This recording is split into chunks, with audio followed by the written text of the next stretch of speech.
It is 9 o'clock on my Saturday morning. Um, Woke up like an hour ago, working from home. Um, I fast during the day. Most of the I only eat closer to the time I go to the gym. So already had some water. Um, Showered, used the bathroom. So now, um,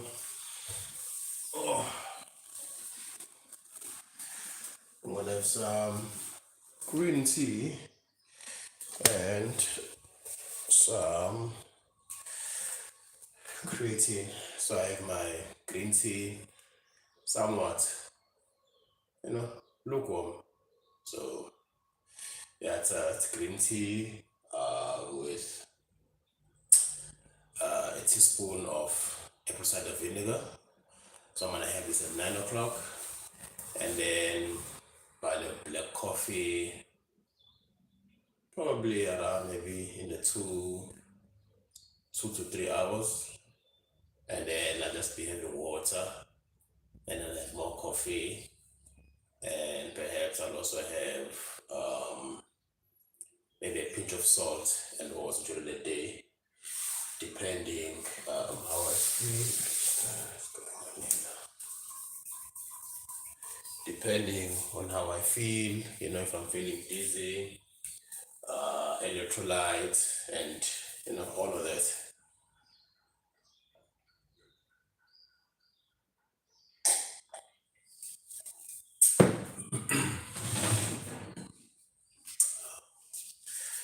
One thing that I've recently learned, or something that I was supposed to know but I did not know. I believe I was supposed to know it but I didn't know it. That creatine, you cannot make it, mix it with water and let it sit. As soon as you mix it with water, you must take it, because it turns into, there's a waste product that is secreted by the liver. It's almost similar to the name creatine, but it's called, hey, those who know, they know, you can Google it, but it's similar. It's just, I'm having difficulties pronouncing it, but it's a waste product that is, you know, discharged by the liver. So when you make creatine and you don't drink it immediately, it turns into that waste product. So it's something that, I've recently, you know, came to sort of know, because, I'm really, creatine for me is the number one supplement that I take. So since I've been really serious about creatine, I'm doing a lot of, not really actively doing research, but it just comes to me because, I'm discussing with guys, I'm posting about it. So now when I have to post about creatine, I need to sort of just double check, my facts and all of that. So just a heads up, as soon as you mix your creatine, you must have it, because if you don't have it, if you don't drink it, it's the more it sits, I believe, the harmful it gets. So just a heads up. I also have my creatine now with my lukewarm tea. And another thing is that they recommend that, you have your creatine in lukewarm water, as it sort of dissolves better, or it's just because you want to get all of it. You don't want nothing to sort of stay. So lukewarm water definitely helps in making sure, or assisting to make sure that you get all of it. So just by by the time this year ends, I will definitely be in the maybe 5% when it comes to scholars that advocate for creatine. And then I'll have to put it in my bio because there's uh I don't know what to call it, but there's a metric on measuring things that if you spend X amount of hours on something, then you become sort of an expert. So the amount of time I'm spending researching, reading about creatine, discussing creatine with other gym goers, with other experts, with individuals and who have more years in fitness. I'm feeling I'm being elevated and I'm putting in my hours each day. So by the time the year ends, I will definitely be in the 5% of experts when it comes to creatine. Um, Somebody with the surname Martins says ugly. I'm not sure. I'm guessing they're talking about me. Okay, man. Or sir. Hopefully you're having a good day. Thank you for the comment. Um, don't forget to drink your water, hug your mom, do all the nice things that makes you happy. Um, yeah. So yeah, that was just that on creatine.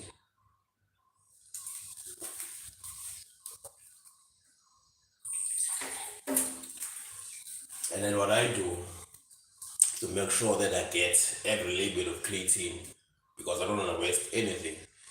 Um, the cup that I use to take the creatine, I will use that cup to drink water to make sure that whatever is there in the cup, I get all of it. Because I'm only taking 5 grams of creatine per day. So I want all of it. All of it. All of it.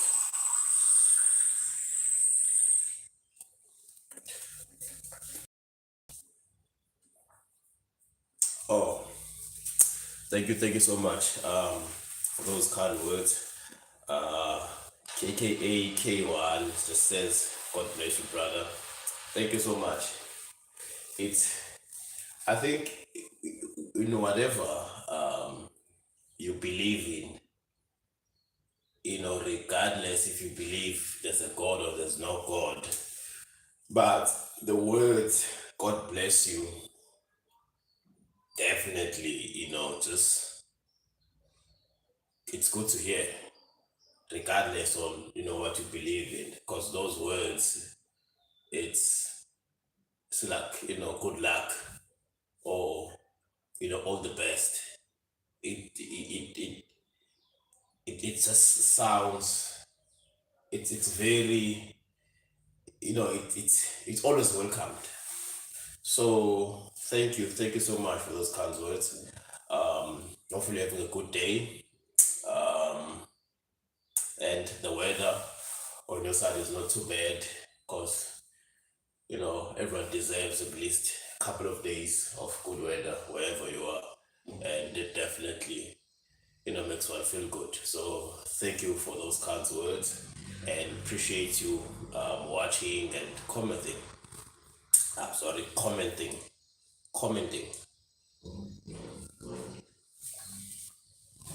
Yeah, so I'm gonna go to my work area. Oh yeah. Go to my work area from the kitchen because, as I said, working from home. Yeah, just spend the day with me. We are working because, other than bodybuilding, I do have an office job. Let me just stretch my back a little bit.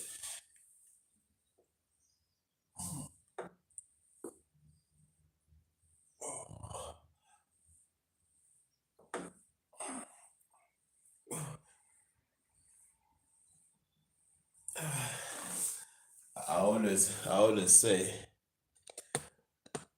oh, KK from Brazil. Oh, appreciate you. Yeah, appreciate you. Definitely everyone knows about Brazil, especially about the soccer. And I think also Brazil, I think produces, is it a lot of chicken? I think so. But thank you so much for watching.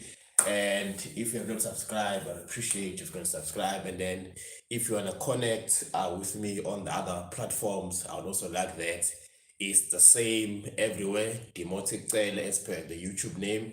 It's the same everywhere. Facebook, TikTok, Instagram, even email is Demotic Taylor as per the YouTube name. So if you wanna connect, definitely, I would appreciate that. You can, I mean, if you wanna connect on the other socials, I would appreciate that.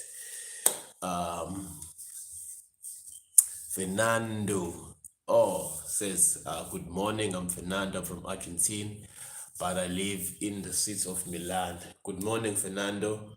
Hope you're doing very well. Hopefully, you had a good day. I'm Demotic. I am from Cape Town, South Africa. But I'm originally from KwaZulu Natal, which is another province in South Africa, about 2 hours away by flight. But I'm full time now in Cape Town, beautiful city. Hopefully, you're also having a good day in Milan. As I was saying to KKA, if you've not subscribed yet, kindly subscribe. And if you want to connect on the other socials, yes, please. It's Demotic as per the YouTube name everywhere. Facebook, YouTube, TikTok, it's the same. Fernando, do you speak Spanish? Unfortunately, not. I speak internationally, only English, and then I speak a lot of other local languages. Um, in fact, that we were colonized by the English and the Dutch. So, yeah, I don't speak any Spanish. But it's 2026. There's definitely things that you can use to understand each other. So if there's anything that you wanna maybe express, but it can only be expressed in Spanish, definitely put it in the chat. I will definitely find out what it means and reply. Where are you from? I'm from Cape Town, South Africa. That is on the tip of the African continent. Beautiful place. Just if you get a chance, just Google it. Cape Town and just look at the pictures. Beautiful place, beautiful beaches. We have a mountain near Table Mountain. You know, it's a mix of everything. So I just stretching my back. Oh, this thing, one of the best things that you can, buy for yourself. I'm just decompressing my spine because now I'm gonna be sitting and doing some work. So, okay, let's do some work. Okay, let's do some work. This is my workstation. So now I will keep this here because this is my workstation. If you wanna see, that's my workstation. Yes. Yes, thank you for those kind words, Fernando. Definitely beautiful continent. Thank you so much for that. As I said, because I'm working, unfortunately, I left to mute from time to time. But yeah, thank you so much for watching, and yeah, let's spend the day together. Let's spend the day together. And I also, sometimes when I'm working, I listen to a podcast. But now I need to adjust this thing.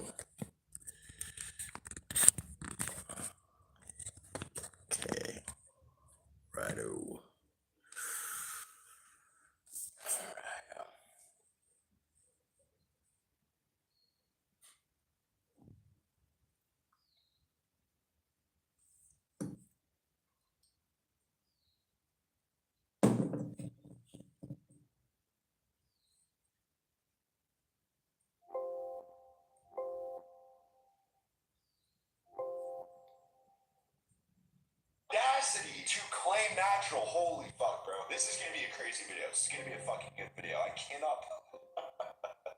Look at the physique on this guy, bro. So this physique, point blank, just on the first video I pulled up on this fucker's page. This is a trend out physique. And you look up trend when you see somebody on fucking trend. I'm not even talking about a normal cycle. I'm talking about trend below. One of the most potent toxic compounds you can take. This is trend, bro. This is what happens when you take a proper trend cycle. This is what happens to your physique. You get a crazy dense stride, crazy 3D look, vascular as fuck, roadmaps everywhere. This is trend. And this dude has the audacity to claim natural. I don't understand it. I don't fucking understand it. But you get the idea for the fucking guy, right? This is his physique. 21 years old, rode to the youngest Olympian 2 weeks out from pro debut. Look at this physique. So obviously, this physique is fucking insane. His genetics are, of course, one of one. That is why he's an IBU, bro. That is why he's going on the path to be an Olympian, because he has crazy genetics. I'm not taking that away from the guy. His physique is fucking crazy. Look at this. Absolutely insane physique. The guy is one-on-one. But saying that you're natural is kind of a stretch. Okay, we're going to break it down, like I said. But let's go into his transformation, because this is where things get a little fucking sketchy and saucy at the same time. So this is the guy. This is his transformation. And this was his physique on the right. Now, when he posted the video, he said, "On your natural transformation." So the first pic was May 10th, 2020. That's roughly about 6 years ago now. The second pic is in August 12th, 2021. This was posted December 17th, 2021. Roughly 5 years ago. So this transformation, the brink of it, happened within 1 fucking year. Now, I haven't seen anything on this guy's page saying that he's claiming natty now. He doesn't have it in his bio. It doesn't look like he's openly saying he's natural anywhere on his page now. But at the time, in 2021, 1 year natural transformation, we can also see 16 to 17 years old. This is one of the most obvious enhanced transformations I've ever fucking seen. Take Hussein out of the fucking picture. This guy's even worse. This is not naturally achievable in 1 fucking year. And when you're brand new to the gym, you're gonna go through that newbie phase. You're gonna go through that rookie phase. You're gonna get a shit ton of fucking muscle, but it's not gonna be a 90-day, 0 to 0 transformation. As a natural, that does not fucking happen. You need to go through the whole phase of bulk to shred, and when you're bulking as a natural, it takes a long time to gain fucking mass. This does not happen in a single calendar year, especially him being new. Naturally, it doesn't fucking happen. So this is when he got the brink of the transformation. Now, this wasn't even the brink.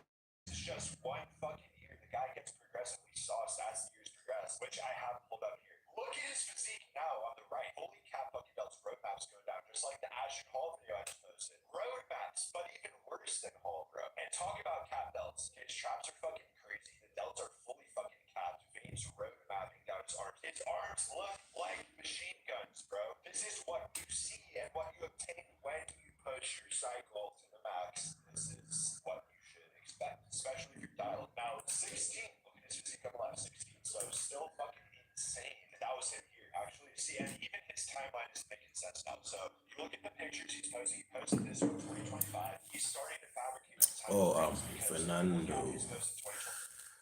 how's politics and life in South Africa? Politics, well, I try to stay away from that one. Yeah, politics be politicking. Yeah, yeah. I'm sure if you, I don't know, type something on the internet about politics and South Africa, yeah, it's politicking. I don't really try to stay away from kind of things unless I have to. But life in general definitely could be better, but it's not as bad as what other countries are going through. But we're moving forward. Thank you for asking. How's things on your side in Milan? Sport wise, my favorite sport to watch it's cricket, and then my other sport that I take part in is bodybuilding. So those are my 2 sports. Watching favorite is cricket, and then taking part in is bodybuilding. I do also watch other sports, soccer and boxing and maybe basketball, but the one that I watch mostly is cricket and bodybuilding related things. On your side, what is your favorite sport, Fernando? I need to, I need to charge my phone. Wow, wow, wow, wow.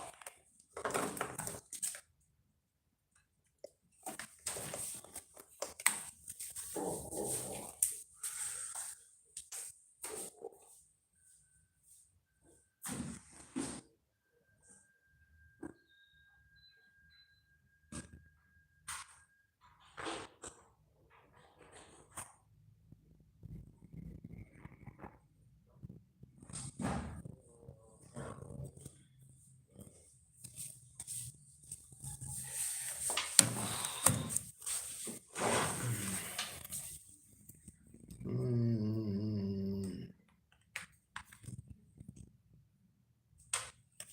He's saying that he was 16 here in this picture, 16 to 17, but now we look at him like he's 16 on the left, and that's not the same physique as this, bro. These are two completely separate physiques. This is what you'll see a lot of the time with big naturals. And you see them start fabricating timelines, and as the future progresses, okay, this is what I think Ash Hall is doing. As the future progresses, they start saying that they might be a little bit younger with a saucier physique, so it makes their transformation look a little bit more believable if they're going to take that natty part, take that natty approach.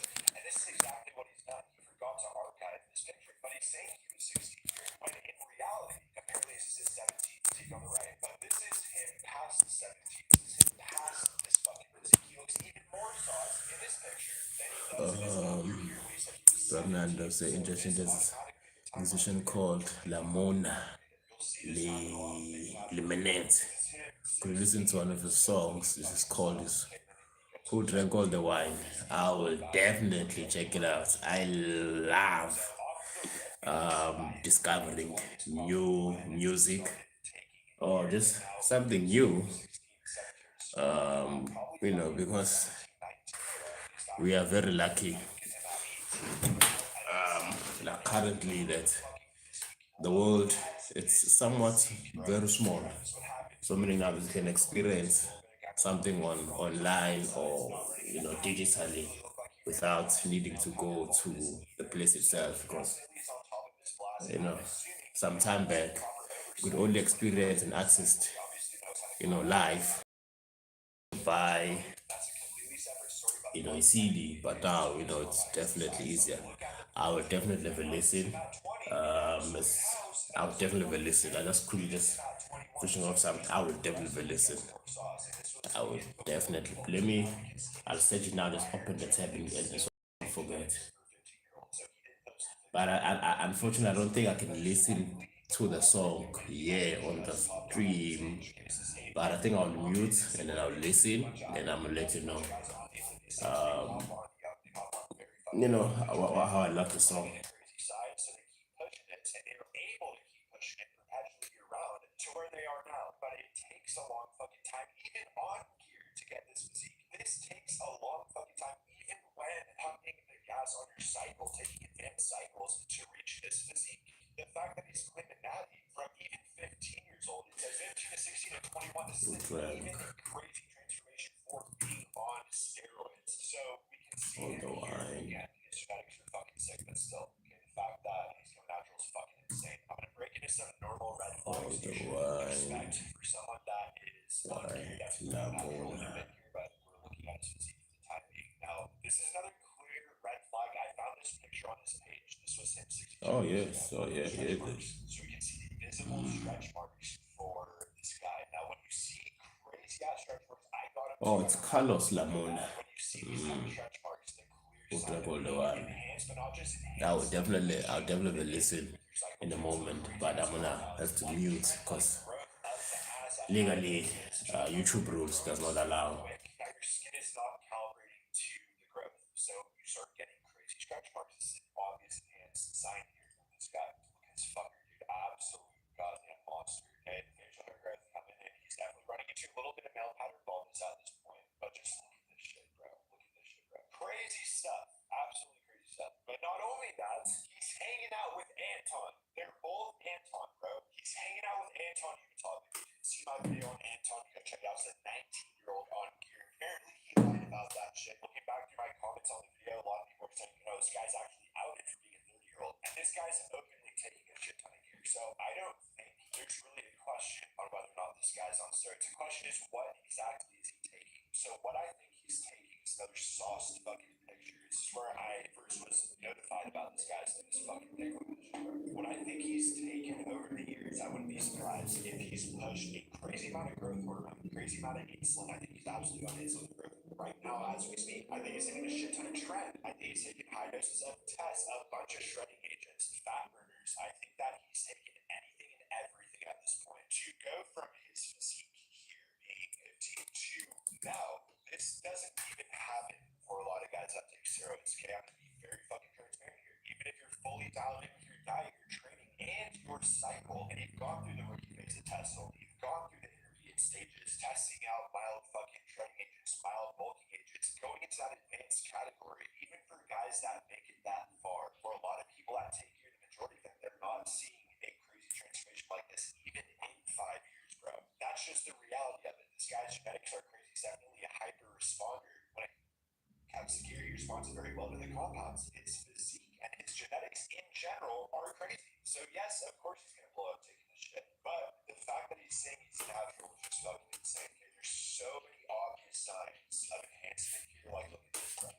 Like come on. There's also his YouTube channel, which I wanted to break into here because now we can get an actual look besides the short form fake fucking filters, all that stuff. It's where we get an actual look at what this guy looks like. Let's break into it.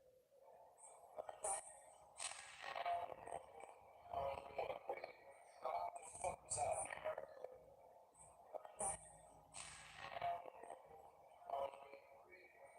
What's going on, guys? Welcome back. What the fuck was that? Hold up. What the shit is this? Oh, this guy's funny, bro. That is so exactly like nothing happened. That is so classic. What the fuck? Okay, whatever. What's going on, guys? Welcome back to my YouTube channel. So, I mentioned it last video. I think I did. His English is definitely good. Okay, he's definitely been somewhat Americanized, but his last name is, I think, Russian or Ukrainian. So he's got the blood. He's got the origin. He's one of these crazy motherfuckers, and he's pushing the goddamn bar. That's what his physique looks like. The IG filters or whatever the fuck he's using for his pictures. This is what he actually looks like. Look at his strength too. Okay, crazy strength. But now we can see his face, the 21-year-old, that he borderline looks like he's pushing 35 maybe. So now we can see the cosmetic sides that he's run into, the premature aging absolutely he's run into. He's got the facial hair growth. He has a little bit of male pattern baldness going. You can see a little bit of male pattern baldness, not that bad. But you can see the skin quality. Skin elasticity has gone down. Overall, he has more leathery appearance to his face. A normal 21-year-old should not look like this. Whatever you guys see online, okay, of old fucking 21-year-olds or people looking a little bit older, this is not what a typical 21-year-old will look like. Okay, the guy's face is absolutely aged. But the trucks extensions have not been. Look at this fucking sauced ass physique. Damn.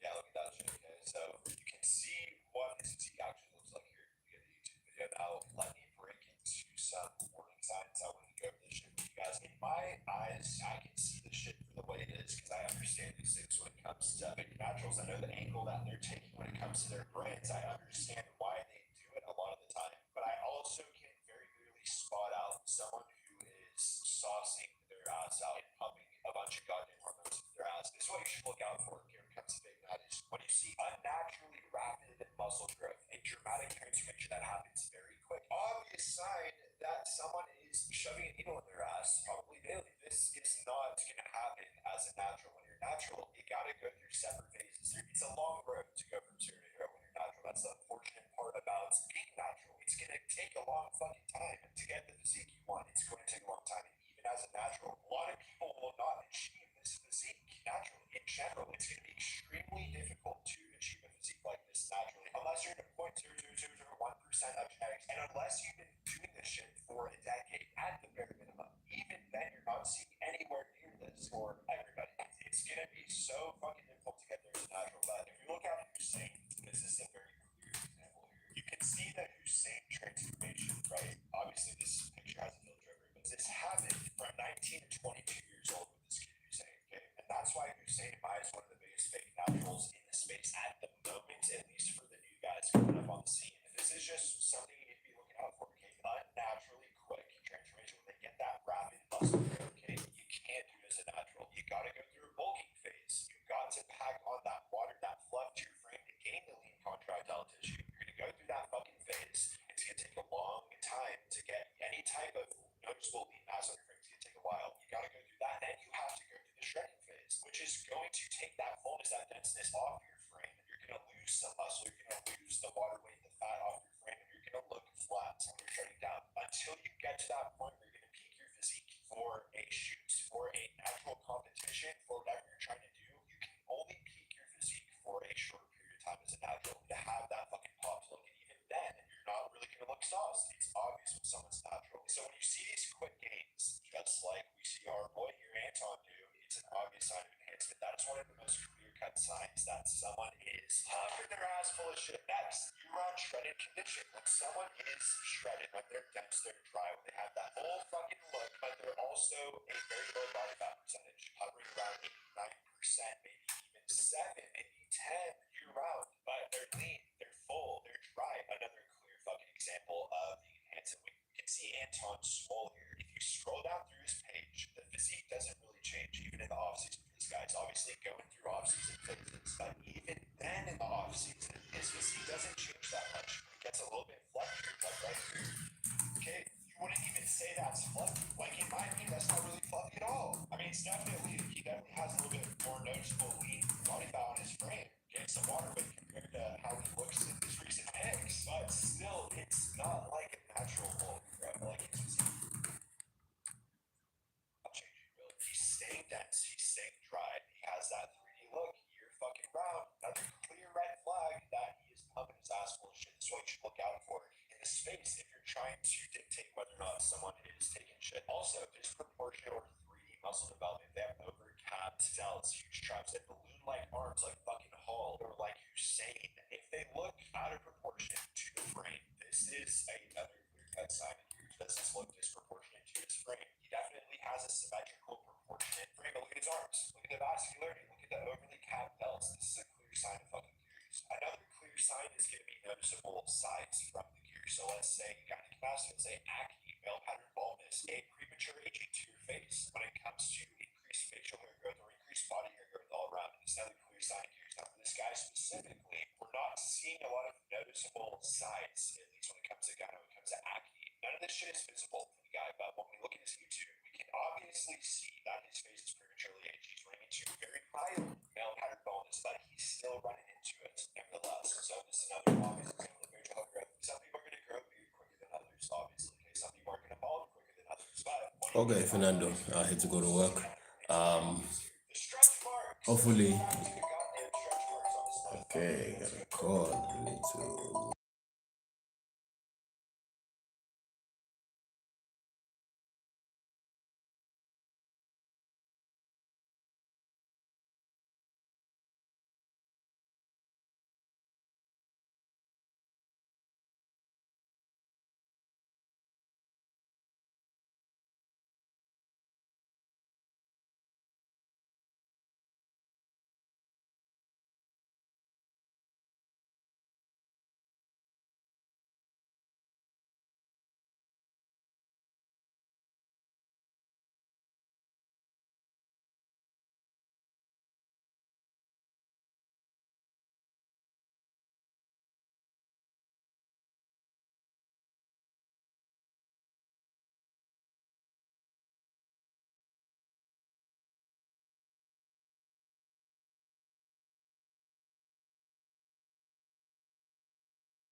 As I said, I'm at work. So when I get company calls, out of respect for, the rules and whatever, and to avoid any issues, I have to mute. Yeah. Oh yes, Fernando had to go. Appreciate you, brother. Have a good one. Thank you so much for that. Hopefully have a good day. I'll definitely listen to that song, and then hopefully I'm gonna look for you in the socials, and then I'm gonna let you know what I think of that song. Your favorite sport is soccer. Oh, Messi, Maradona.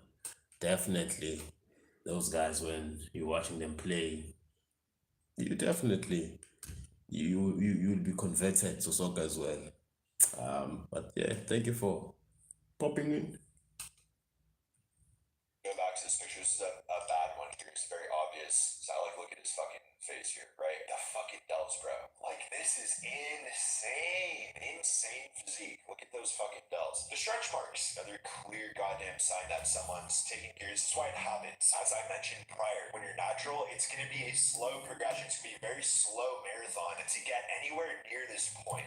Natural muscle growth is fucking slow. Even the best natty lifters, they're going to add muscle gradually over years. It's not just going to happen quick within a year, within 2 years, within 3 years. It's going to take time. When you're on gear, especially taking like trend, something that's going to completely transform you very quick, or like massive HGH use that you will literally look in the mirror and see changes happen day by day. It happens fast. Your muscle growth can increase up to 25%, 50%, 60% in just 10 weeks taking a blast. The rapid expansion, specifically increasing water retention, glycogen retention, can stretch the skin violently before collagen can catch up. And that's why you see these fucking stretch marks. This is what happens. This is why guys get massive stretch marks. Another clear-cut sign of gears. So the stretch marks just means that he's packing on size way too fucking fast. And this shit doesn't happen as a natty. You might get a little bit of stretch marks as natural. Very small amount of stretch marks. Nothing like this though. So those are some very clear signs, but also like the high fat-free mass index. And this guy's holding that lean fucking look, like I mentioned, consistently. He has a very fucking high fat-free mass index year round. So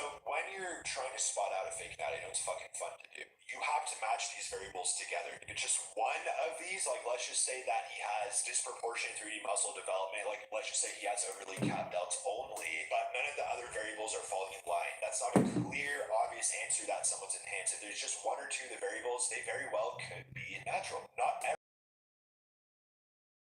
on steroids. A lot of people, especially nowadays, especially influencers, 95% of them behind the scenes are taking gear. They're claiming natty. It's very obvious when you look at a physique and it's natural. It's fucking obvious. Even with 0.001% genetics, it's still very fucking obvious when someone's pumping their ass full of shit, but you want to match the variables together. If there's many of these combined into one, all these fucking red flags, it's an obvious answer. You got your fucking answer staring at you in the fucking face, and this guy's one of them. He took that approach. When you go into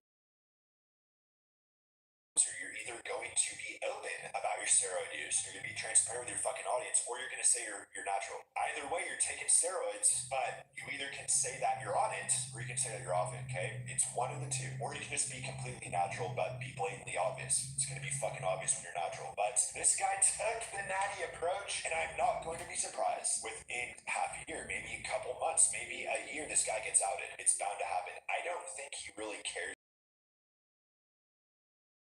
Like, lifetime natural, I'm a fucking natural. He kind of has pulled back because it's fucking obvious. Even for his eyes, he's probably thinking everyone knows he's on steroids. But when you see his posts, like again in 2021, natural transformation, and you can look at him here. This was 49 weeks ago. 16 years old to 21 years old, 5 years in the gym transformation. Last slide is me before the first bulk. Did about perhaps 3 mini cuts to get to this point, getting staying lean year round. Regardless, you can draw your own conclusions, but as you can see, consistency really adds up over time. So what this means to me, at least, this text, is that you can draw your own conclusions about me taking steroids. I'm claiming natural. I said I was natural, but as you can see, consistency really adds up over time. That's sort of what he's insinuating here. But again, he's taking that backseat approach. He's not clear cut saying like, you can draw your own conclusions that I'm a natural. Like, he's taking that backseat approach to reduce the heat that's going to come onto him for taking this natty apart. At least that's my opinion on this shit. You can say whatever you want about the guy. In my eyes, he's pumping his ass full of shit. He's not just pumping his ass full of shit. He's pumping his ass full of everything and anything that he can find at this point to have this physique. At least that's my opinion. So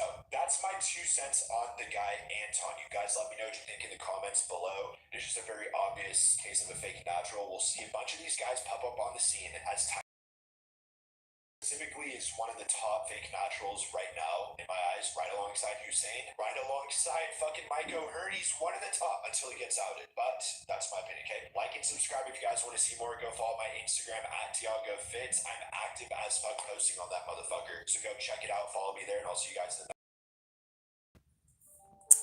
Let's check out some Nick strength and power. Let's see what's happening in bodybuilding.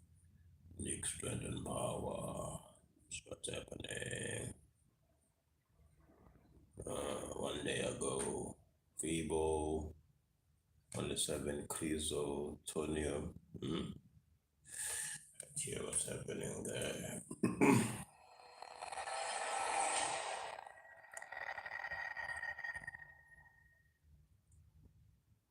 All right, what's going on, you guys? Nick here with Nick's Strength and Power. I've got a couple of interesting stories for you guys today. The first story that I've got for you guys today, this weekend show is the FIBO Pro. Every Monday we get the competitor list for the show coming up that weekend. So I've got that for you guys here. Honestly, I think it's a bit of an underwhelming lineup. Last year we had Sergio Lima Jr., Andrew Jack, Sauce Roddy. This year, Sauce Roddy is the only one of those three names returning. And there's not really any super heavy hitters here. Certainly not Andrew Jack caliber.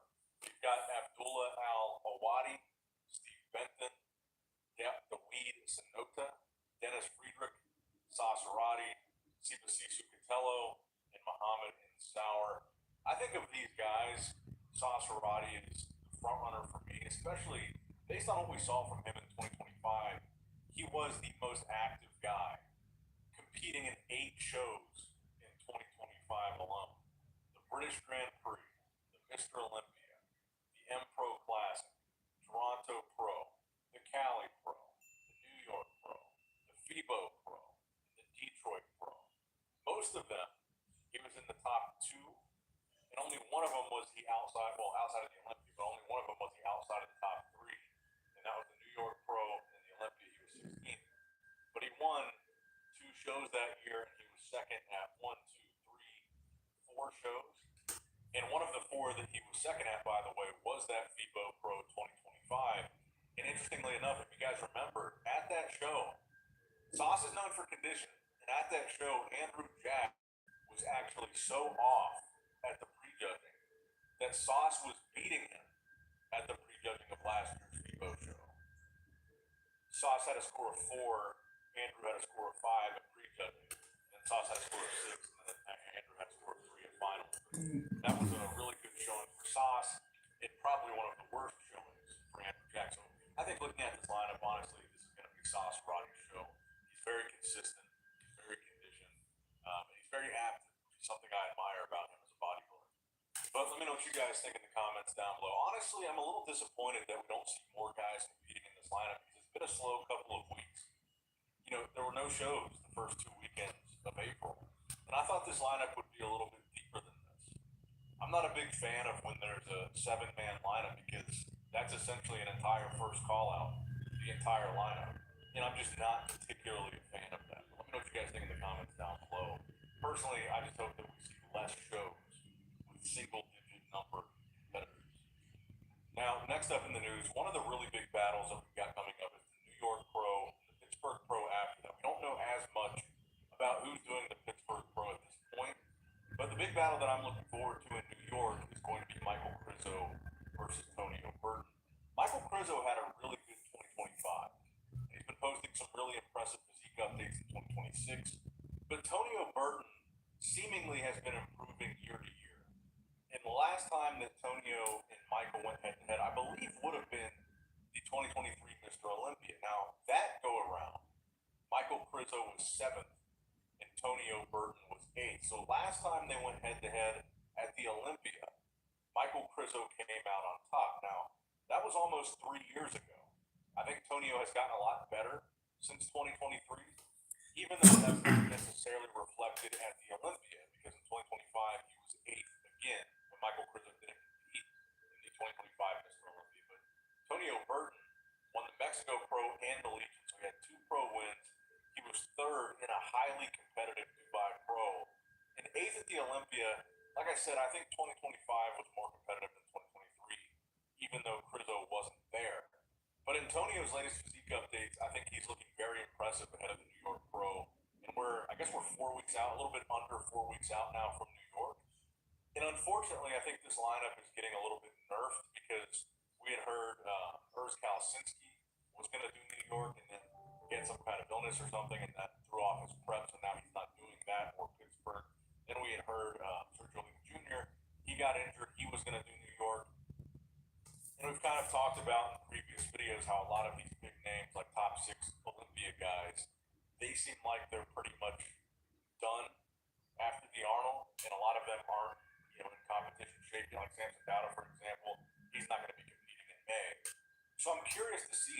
lineups really shape up. Because like I said with the FIBO lineup, man, I'm looking at that FIBO lineup, only 7 guys, and it's one of the earliest opportunities in 2026 to qualify for the Olympia. And you've only really got one major name in there, being Sauce Harati, and even Sauce, he was 16th at the 2025 Olympia. He was tied for last. But I really like how Tonio is looking here, and I think it's going to be an interesting battle between him and Crizzo. Very apples and oranges, very different physiques.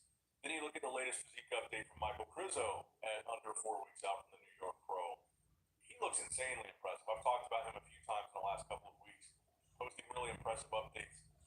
In my opinion, I prefer Crizzo to Tonio from what we're seeing update-wise, and I really do feel like the next few weeks is going to be kind of the next few months rather, these back to back to back to back weekend shows. This is going to be really like the 7 through 10 range, maybe like 6 through 10 range at the Olympia. Those guys that are battling for the top 10 Olympia spots that are maybe outside of that first call out, I think those are the guys that we're going to see at a lot of these shows coming up, especially in May and June. And I have a feeling that we're going to see a lot of them compete more than once. Like Patrick Moore had a really good showing at the UK show. I have a feeling I'm going to see Patrick at a few of these shows. Blessing Awodabu had some really good showings. I think we're going to see him. Well, he already confirmed we're going to see him at 4 more shows. And I think a lot of the people competing now are guys that are really trying to earn their stripes still. And that's kind of what I feel about that. The guys that are trying to earn a good placing and a qualification to the Olympia, battling for the top 10 outside of the first call out. Those are the guys that are still really hungry, trying to earn their stripes, trying to compete a lot. So I think a lot of these shows coming up, you're going to see a lot of guys, hopefully a lot of guys, compete at multiple shows. And hopefully we don't see a lot of lineups that end up like FIBO with only 7 guys and not really any major star power. Because like I said, we know that Nick Walker is not competing anytime soon. He's pretty much confirmed that. I personally feel like Nick is going to be out of the Olympia. Andrew Jackson, Samson Dowda already confirmed to be guest posing for the Pittsburgh Pro, so they're not competing there. And I don't think Andrew's going to do any other shows for the rest of the year. He's qualified for the Olympia, and I think he needs to set his sights on winning that Olympia title and not needlessly distract himself with doing any other show. I think he should be laser focused on improving for the Olympia and trying to win that Olympia title. Derek Lunsford already said his main focus is the Olympia. Hadi Chupin, who knows? It seems kind of uncertain whether or not Hadi is actually going to continue competing. We saw that retirement rumor come out after the Arnold. He was supposed to do the UK. He pulled out. I kind of have a feeling we're not going to see Hadi until the Olympia. Martin Fitzwater had to crash out after the Arnold, Ohio. And honestly, kind of an embarrassing showing at the Arnold Classic UK. But again, respect to Martin for showing up. He knew how he looked. He knew that probably the stress and all the negativity he was getting was going to impact his look. He showed up anyway and honored that commitment. So again, shout out to him, but I kind of have a feeling we're not going to see him for a little while. So when I say I'm looking forward to the battle between Michael Crizzo and Tonio Burton, these are top 7, top 8 guys at the Olympia. I feel like that's honestly, it might be about as much star power as we're going to see at any of these upcoming shows in the next couple of months. So that's why I think this is going to be an exciting battle. And it might be one of the most exciting battles that we see for a while. And I think also maybe, whatever shows we see next Zilla do, whatever open show Bruce Kalasinski decides to do, since we probably got a little bit delayed with whatever illness. Vito is another guy that I think brings a bit of star power. I'm excited to see him compete again. But he doesn't look like he's prepping from what I've seen on his page. And frankly, I think we got a little bit spoiled in 2025. The beginning of the 2025 season was extremely exciting. Derek Lunsford defeated your reigning Mr. Olympia Samson Dowda at the Arnold Classic. So you had the guy that just won the Olympia do the Arnold and get beaten. Then you had Nick versus Derek at the Pittsburgh Pro. That was really exciting. Where Nick almost beat Derek, and then you had Nick Walker compete in the New York Pro, where he won, got his Olympia qualification. I'd say you had a pretty heavy hitting start to 2025, the competitive season, and I feel like 2026, you had a really good Arnold Classic, a really exciting Arnold, Ohio, and UK. I think both shows were pretty good. The UK obviously a bit less competitive, but both of them were good. But I think now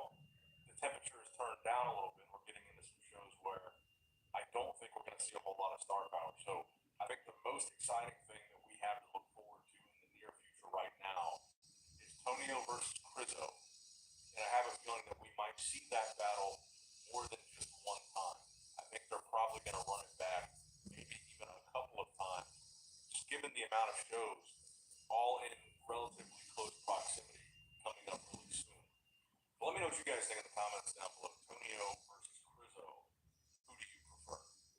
Now, I kind of want to circle back to the FIBO Pro, because one of the guys that was going to do that show, Ali Edward Cargbo, I think he's definitely going to be an up and coming star in bodybuilding. I really like his physique, a ton of muscle, really impressive. Hits the scene pretty hard last year. But you can tell, looking at his physique update, he's one of these guys that just genetically has a great looking physique, ton of size. I think his most muscular is one of his gnarliest poses. Great delts. Now, what I heard was he was initially supposed to do the FIBO show, and I think he honestly probably could have given Sauce Karate a decent run for his money there. But I think there was some sort of issue with his visa where he couldn't get the FIBO. Now he's 10 weeks out. He's going to do the M Pro Classic. But I think he really is one of these guys to watch, because I think he's got so much potential. And I was looking back at pictures of him from 2022, and just the amount of muscle that he put on from then to now. And I think we had a similar, maybe one or two similar situations with him last year, where he was committed to doing a show and he couldn't get there or had some sort of issue with his visa. I believe he was supposed to do the Japan Pro, and he didn't end up competing there, but like he did the Europa Pro where he was top 3 with Urs Kalsinski and Luke Beastwood. He also did the Dubai Pro where he was 7th. Again, that Dubai Pro lineup was stacked. But I think maybe doing a show that's a little bit less competitive. FIBO, for example, I think probably would have been a really good show for him. I bet he could win, get an Olympic qualification, do pretty, maybe not make a huge impact at the Olympia yet, but I do think this guy, ton of potential. I think he's somebody to watch, and like I said, he is currently 10 weeks out from the M Pro Classic in Spain. Now, I think the final story that I've got for you guys today is this new physique update from Rafael Brandao. Again, there hasn't really been a lot going on in bodybuilding, and that in combination with I was out of town this past weekend, so I didn't make any videos this weekend, but I got back and there really hadn't been anything that happened. So back to Rafael Brandao. My theory is that he's doing this Arnold Classic South America. I think it would be really interesting, though, if he does continue competing, regardless of the outcome at the South America Arnold. If we see him in the New York lineup or the Pittsburgh lineup, and we see him in the mix with Crizzo and Tonio, I think Crizzo, Tonio, and Rafael, I think they're kind of at the same level. They're kind of in the same tier of bodybuilder right now. Like I said, kind of that 6 through 10, maybe 7 through 10 Olympia type of range. And I think sometimes the bodybuilding competitions that have several guys that are really good bodybuilders and they're kind of on equal footing, I think those shows sometimes end up being more exciting than the shows that have some serious star power, like top 6 Olympians or Arnold Classic champions. And the reason I say that is because sometimes you have a show where you've got a guy like Andrew Jacked, and then nobody else besides like a 16th place Olympian. And then you kind of know going into it, Andrew's going to win the show. Or like when Andrew went head to head with Joan Purdells, I guess that was in Romania. I think that's a good example of that show. Joan Purdells has never been qualified for the Olympia. Andrew was just top 3. So yes, you have some star power at that show, but you pretty much already know the result before we even see the show. But when you have a show with like a Rafael, Tonio, and Crizzo, then I think you might have a real battle in that top 3, and it's more competitive. And I think you're less likely to have a blowout, like a first place and second place, huge gap type of blowout. So I hope that we see Rafael jump in some of these shows. I hope that we see, maybe, I don't know what Zilla's been up to. Maybe he jumps in one of these. I really think it's a shame that Urs Kalsinski had to pull out of these May shows. I think he only officially committed to New York, but he may have also done Pittsburgh. Because I think those lineups could have been really cool. Urs, Rafael, Crizzo, Antonio. Then now maybe throw Blessing Awodagwu and Patrick Moore in the mix. Those those would have been, I think, some pretty good competitive, six-man call-outs. And now we've only really got Chris Antonio from. So like I said in the beginning of this video, and this is kind of how I'll wrap it up. I hope that we see those lineups in May and going into June. I hope we see them shape up a little bit more nicely than kind of what we're anticipating right now. Because from what I've heard and the guys that have confirmed they're doing the show and the guys that have pulled out, they don't seem like they're going to be these super deep lineups that they almost could have been. But like I said, those are just kind of my thoughts right now as we approach this the beginning of the competition season where we've got all these back-to-back shows. I'm curious to know where your guys' heads at. Like, what are you guys thinking? What are you anticipating the most that we've got coming up? And like I said, it's a bit hit or miss some years. Some years we have a bunch of shows back-to-back that are kind of lackluster. Some years are a lot better than others where you've got a lot of the top guys doing some of these shows back-to-back-to-back. You've got really good storylines like Nick versus Derek, Nick coming back and winning the New York Pro after losing to Derek, Derek beating Samson. Then some years it cools down a little bit after the Arnold. So let me know what you guys think in the comments. Here with two white pills.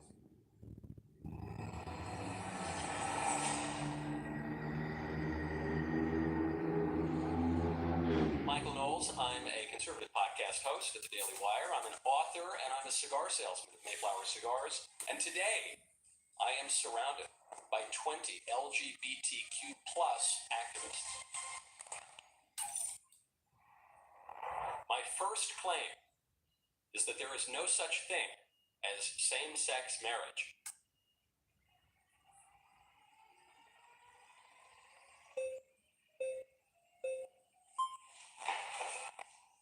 Wow.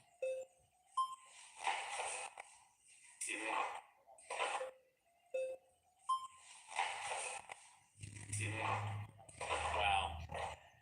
Nice to meet you. How are you, sir? Nice to see you. Doing well. So your claim, what's the underlying philosophy of your claim? Well, I guess the underlying historical part of my claim is that everyone for all of history everywhere until, I'm being generous, 2001, agreed with my view that there's no such thing as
YouTube has free copyright music that you can use for content where you wanna play music, but you wanna, you still wanna post your video. So you can just search copyright free music on YouTube, and then there you go.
Excuse me. I'm going to hydrate.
Same-sex marriage.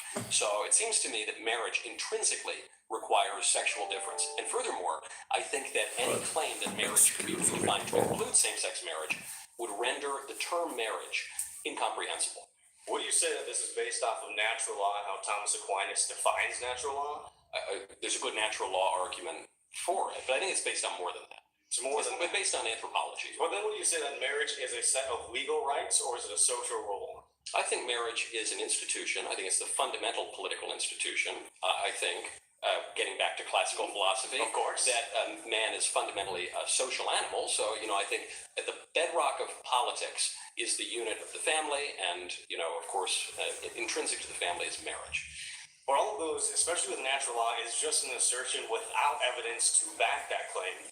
In that we see marriage over time in various cultures has been different things. In which cultures would you say you see same-sex marriage? I did not say same-sex marriage particularly, but the role of it when it comes to family, when it comes to the conditions. Because we also say that if somebody is lawfully married, especially in the eyes of the church, they cannot be divorced and then married again. Well, I oppose divorce and remarriage, but I'm making a more modest claim than that. I'm just saying that at its core, marriage necessarily involves two different sexes. But how would you prove that? Because all of natural law is just this assertion. I can just as easily say the opposite in that marriage is set up Well, you legal rights. keep bringing up natural law. I'm Yes. actually speaking even more basically. I Even love more natural law, but I'm basically, speaking yes. even more basically than that. It seems to me that the only way that marriage could have a meaning is if it involves different sexes. But once again, you're defining that meaning.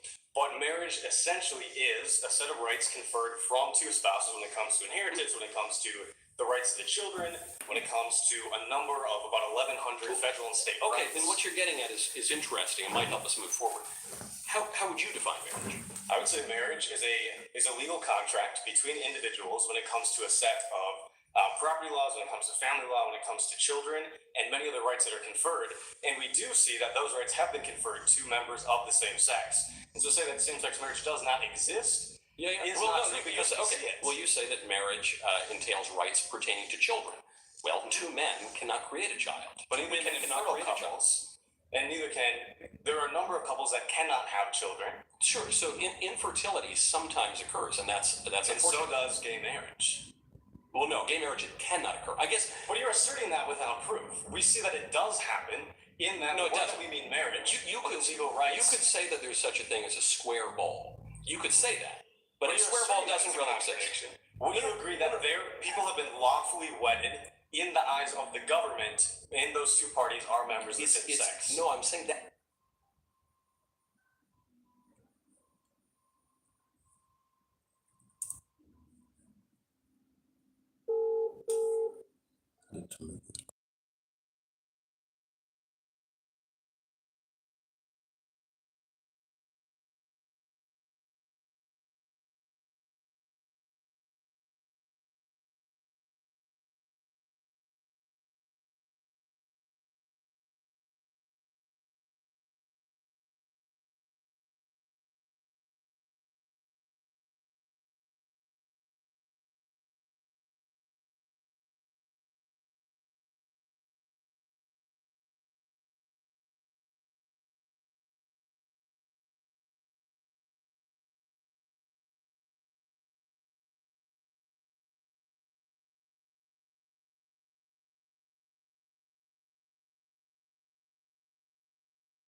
That isn't possible. So Laws can assert all Well, you're sorts of crazy asserting that without Well, proof. like the law could say that a black person isn't a human being, but that wouldn't be true. That wouldn't make it true. But once again, when we get into this Aristotelian view of the world, that's an assertion. Would you agree? You're bringing up Aristotle. I don't know. I'm not bringing up Aristotle. Well, we So I like Aristotle. that Aristotle, Thomas Aquinas, and in the traditional view of the magisterium of the Catholic Church are a view that you use to base your worldview off of. I am Catholic, but marriage actually even predates the church. So I guess my view is your definition of marriage seems to get a little muddled. You say it's a legal arrangement of family, yes. but to say that marriage is a legal arrangement pertaining to family is circular. Of course, it's a legal arrangement pertaining to family. saying What is legal it? arrangement. When you say it's an arrangement that pertains to children, you're saying, well, of course, okay, now we're getting closer because only a man and a woman can produce a child in principle. Now, of course, some couples are infertile, but just because a human being, let's say, loses an arm, doesn't mean that human beings only have one arm or But they you're might have saying three that it's arms. a We're discussing necessary component.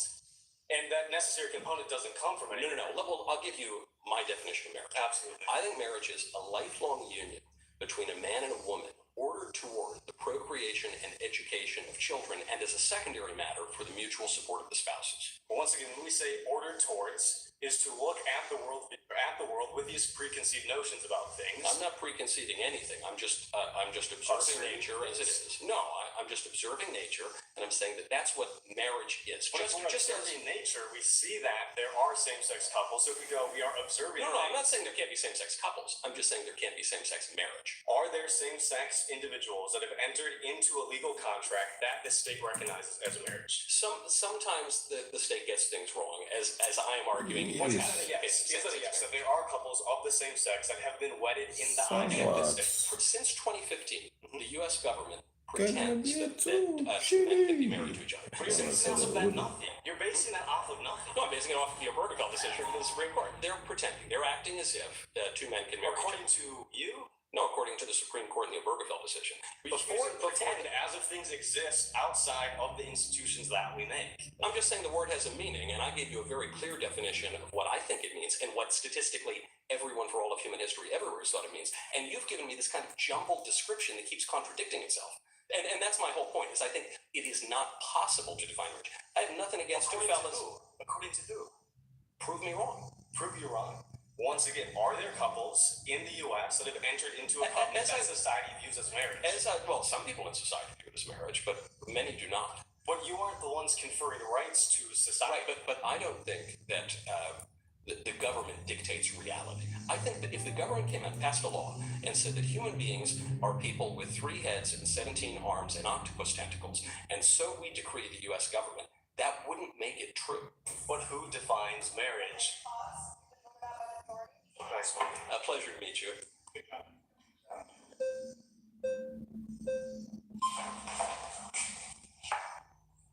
Close. Hey, good to meet you, Mindy. Mindy, nice to meet you. Yeah. Oh, my name's Mason. But Mason. Nice to meet you. Yeah. I'm Michael. Oh, gotcha. Wait, you have a birth certificate?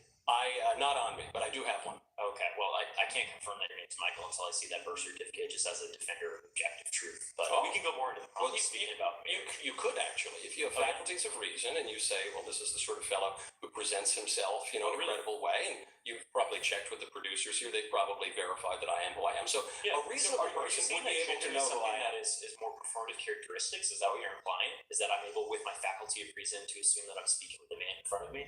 And therefore, I can just politely go with the name that you're presented to me, almost as an act of respect. No, I just think that I wouldn't have gotten in this building if I weren't really who I say I am. So Okay. that would be my We'll bring deduction. it back to the prompt, going back to specifically same-sex marriage. You said argue from an anthropology? That's like your basis of... Yeah, men and women are different, and marriage involves one of each. Yeah. What specific culture are you referring to? Because we have All so many of them. cultures that have communal relationships in which people are raised. When you said in the act of procreation, Yeah. have you ever heard of it takes a village to raise kids? But That's I not didn't- something that's just a saying. No, I It didn't say actually that. happens literally in specific cultures. No, but when I say procreation, that's the act of creating the child. And usually there aren't 3 or 4 people involved in that. It's usually 2 people. Yeah, but even those people that do create the child, oftentimes were referred to as different genders depending on the culture that it is that you're observing. Which So I cultures recognize from- are you referring to? We can talk about the Mayans. We can talk about certain Amazonian cultures. Well, I recognize that they're not Western cultures, so you might not. Well, what was that their? doesn't mean that they don't exist. What was their? Well, they no longer exist. The Mayans. Oh, but- right, because of colonialism. I'm glad that you're just. But what was their view of gender? What specifically are Gender you is something referring that's to? specifically a social characteristic that we're all well performing in right now. I mean, you can't What- say. no, I mean, I'm back to our not original asking. I'm not interaction. asking your opinion. I'm asking what you brought up. The It Mayans. was What did my the opinion. Mayans think? That's just something that is. But what did the Mayans think? You brought it up. You seem so confident about this. What did the Mayans think about marriage and gender? What do you, we can talk about difference in the way that they are recognized. Can we? I don't know that you know the difference. You said there was a difference, but you haven't explained how there was a difference. And I think this is what people Is this feel like. is this prompt specifically on the Mayan anthropology? Okay, I'm trying to drill down. Just when you say there are different understandings of marriage throughout history and time and space, I say, okay, maybe that's possible. How? Tell me. Point to the examples when you say.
right now. If you're right here at Google. Yeah, exactly. Michael's trying to hone me down on trivia night right now. No, I'm just right asking now, you to explain. talk about specifically our examples. I'm asking you to explain the point that you brought up. And so what people usually do is they say, well, look, I'm sure that there were all different types of marriage throughout history all over the world. And what I'm telling you is there actually hasn't been. So you're telling me that a Catholic priest are the people who created like a certain ceremony within the Mayan culture? Is that what you're telling me? I'm not telling you that. I'm telling you that if you want to listen, I'm happy to tell you exactly what I'm listening. Ears are open. Okay. I'm sorry, man. For all of history, everywhere in the world, until roughly 2001 in the Netherlands, every single culture, every polity has believed that marriage is the union of a man and a woman ordered toward the procreation of children. And that's what it has always been. You're saying that's the specific objective of what marriage is? That's what thousands of years, marriage has been used for property transfer. That's what marriage is also. It's also used for the mutual support of the spouses, but it is in principle ordered toward the procreation of children. That's what distinguishes it from other kinds of relationships. Would you say that there's an aspect where love is important, specifically within this current culture? Would you say that you love your wife? I do, but now okay. Well, that always hasn't been the case, specifically when it comes to things like arranged marriage. People today who don't love their wives.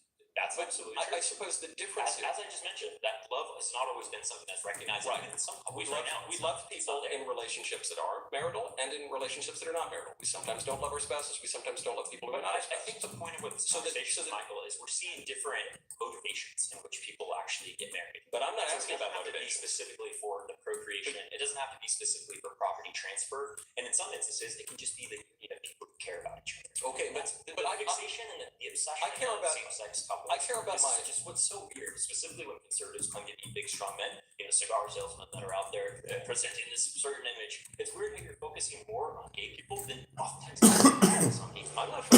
I'm not the one who changed the definition of marriage. You came in here making the claim, hey, all marriages that I'm saying are legitimate. No, I'm saying they're not marriage. No, because that's just not what marriage is. Like if you told me that there were such a thing as a square ball.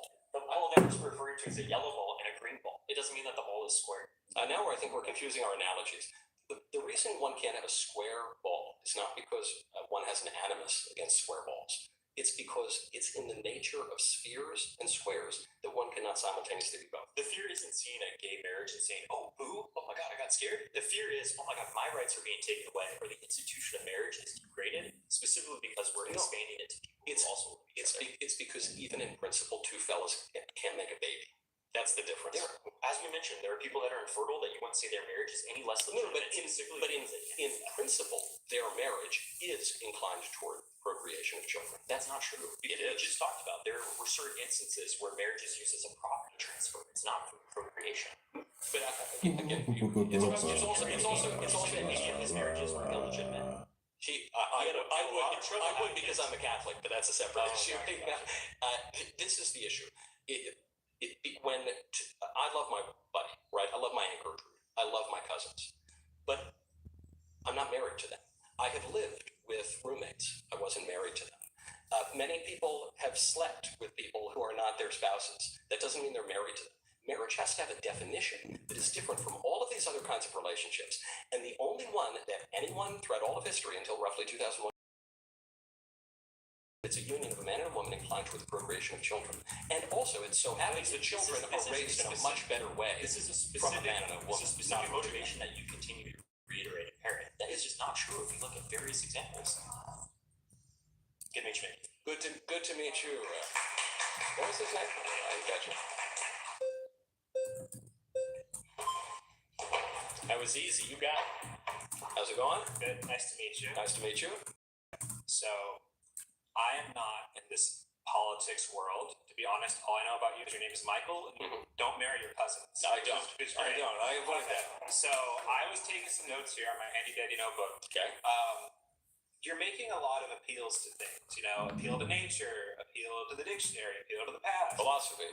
Yeah. Anthropology. I feel like what you're ultimately appealing to is Michael's idea of marriage, and that's fine, right? But I'm appealing to everyone else's idea of marriage for all of history.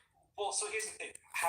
Before I don't get sidetracked here, but briefly to respond to that, weren't there other ideas in the past that were bad? Well, there are plenty of ideas in the past that have been bad and discarded. There are very few ideas that have existed everywhere for all of history and continue to exist today, albeit in a slightly different form, that are bad. So, right? But why am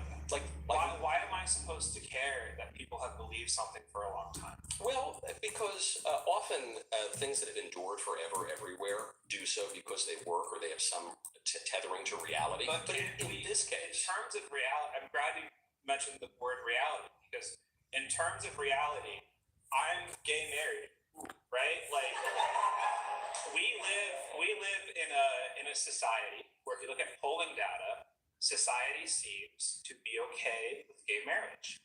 And so if you personally don't want to get gay married, you don't have to. But shouldn't we? I mean, I think like, what is the point of this conversation? Because you're not really married.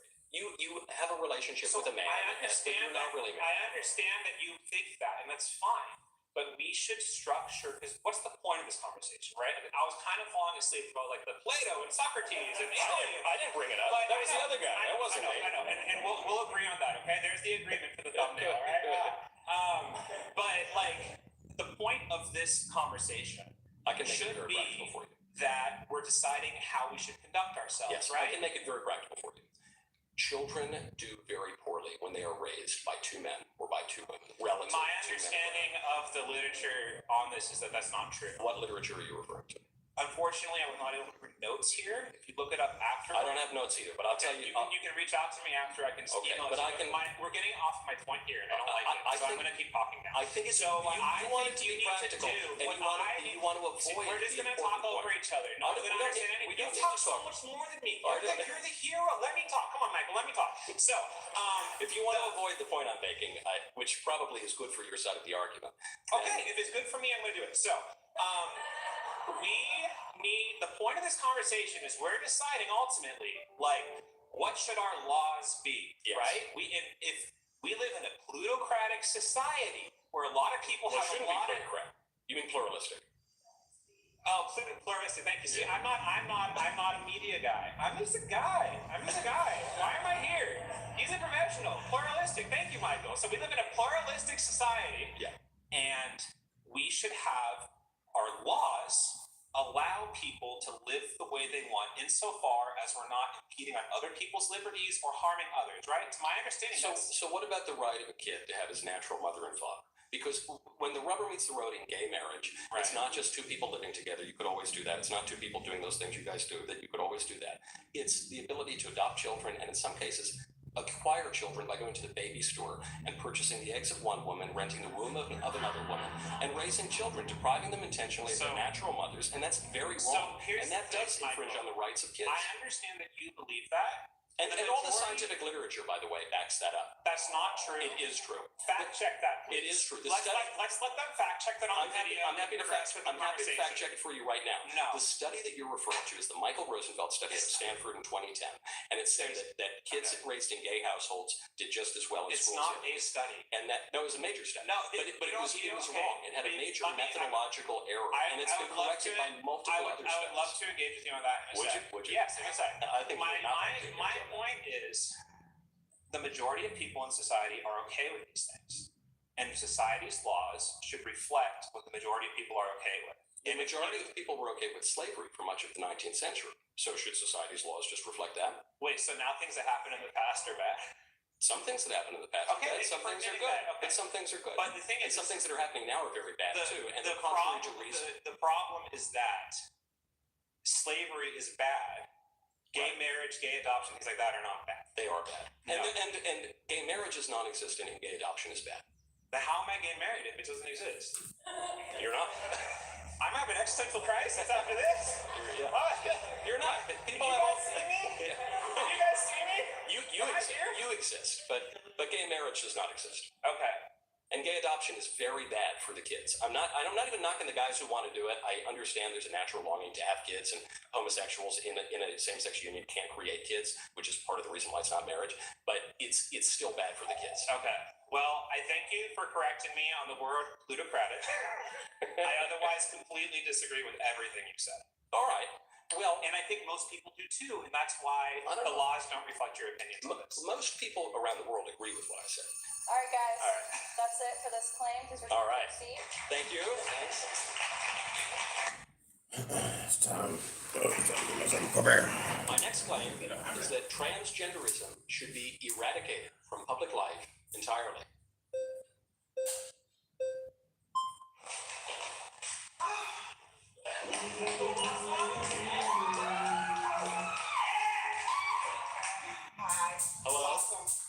her as Powerhouse. The Blossom Powerhouse. Lovely to meet you. Yes. Go ahead. I want to know your ideology around transgenderism, something that doesn't exist. It just sounds more like conservative propaganda. So I kind of want to know a little bit more about what you're trying to communicate. Okay, I think for all of history everywhere, people have understood the human person to have something to do with his body. So like your body has something to do with who you are. Now there is an alternative view, which is called Gnosticism. It's a view that our bodies don't have anything to do with who we are, that the body is maybe even evil, that our true selves have no connection to our bodies. And I see in the transgender ideology, Gnosticism, it says that you could look like a man. Let's make some coffee.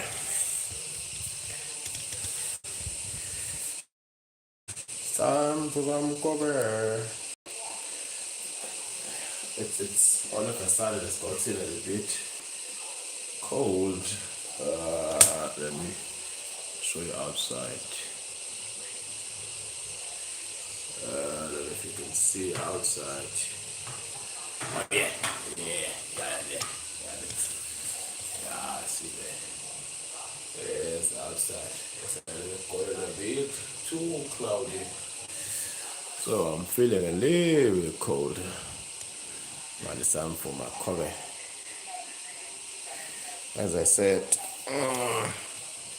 I do intermittent fasting for most of the day, and I drink my coffee lukewarm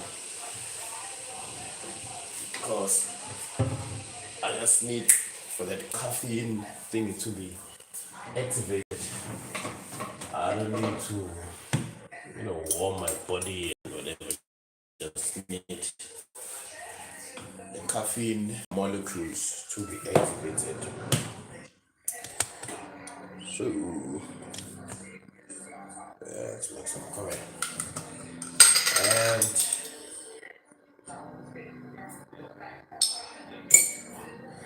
obviously, when you're fasting, no sugar, none of that. It's just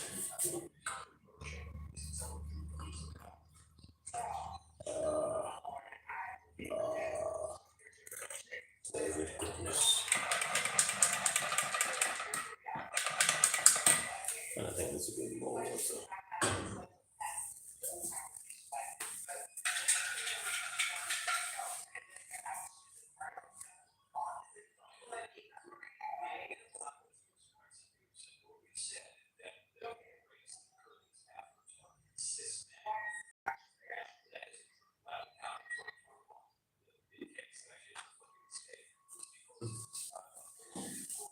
Yeah, this is, what is this? 1.2 liters, this thing. I try to drink at least 2 of these. Yeah, just 2 of these, or just over 2 of these per day.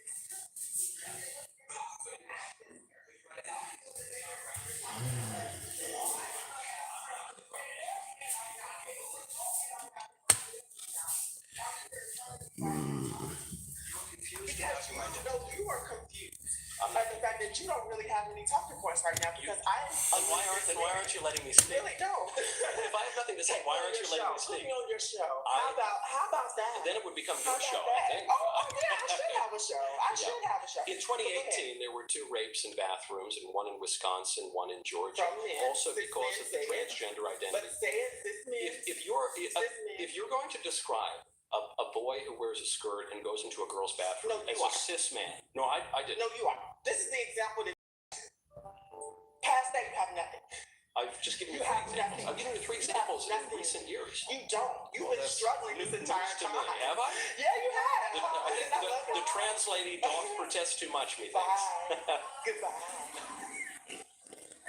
Perhaps I'll see you on my show. Yes, invite me. Yeah. Get my email. Tell your people to get my email address. How about that? Yeah. Good job.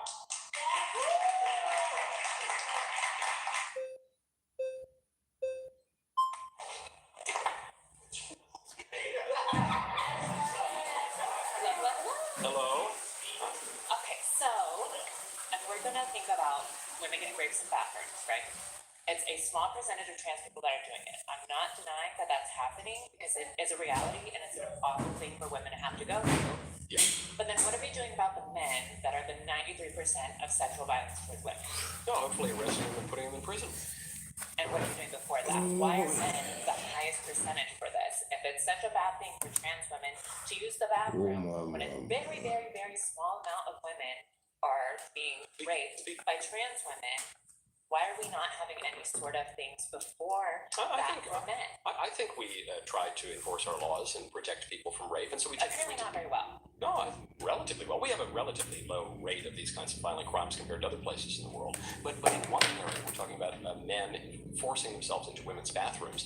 This is one area where we don't need to allow them to do that. It's a needless risk. It's based on a false view of reality and claims of rights, so-called rights from confused men that legitimate rights of women, not just in bathrooms, but also in sports competitions, also in scholarships, also in just about anywhere else in society. So I think that we have the right to insist upon some kind of reality, because I think not only will that be better for women, not only will that be better for society broadly, but that especially will be better for the individuals who are confused about their gender identity. And how are you Another shot of caffeine. As I said, intermittent How are fasting. you gonna tell? What's the tea? There are It's not some that hard. contrary to not what the that hard. trans activists And what are they? men who I identify also have as podcast on women, them. you can usually Right around. And what Just are they? hearing people as You can say ears you and can tell all thoughts you and want. Yeah, you know, broad shoulders, Adam's apple, and you Okay. know, like the face, and yeah, Right. yeah. You can tell. You can usually tell. Usually. Not all the time, but usually. Okay. My next claim is that transgenderism should be eradicated from public life entirely.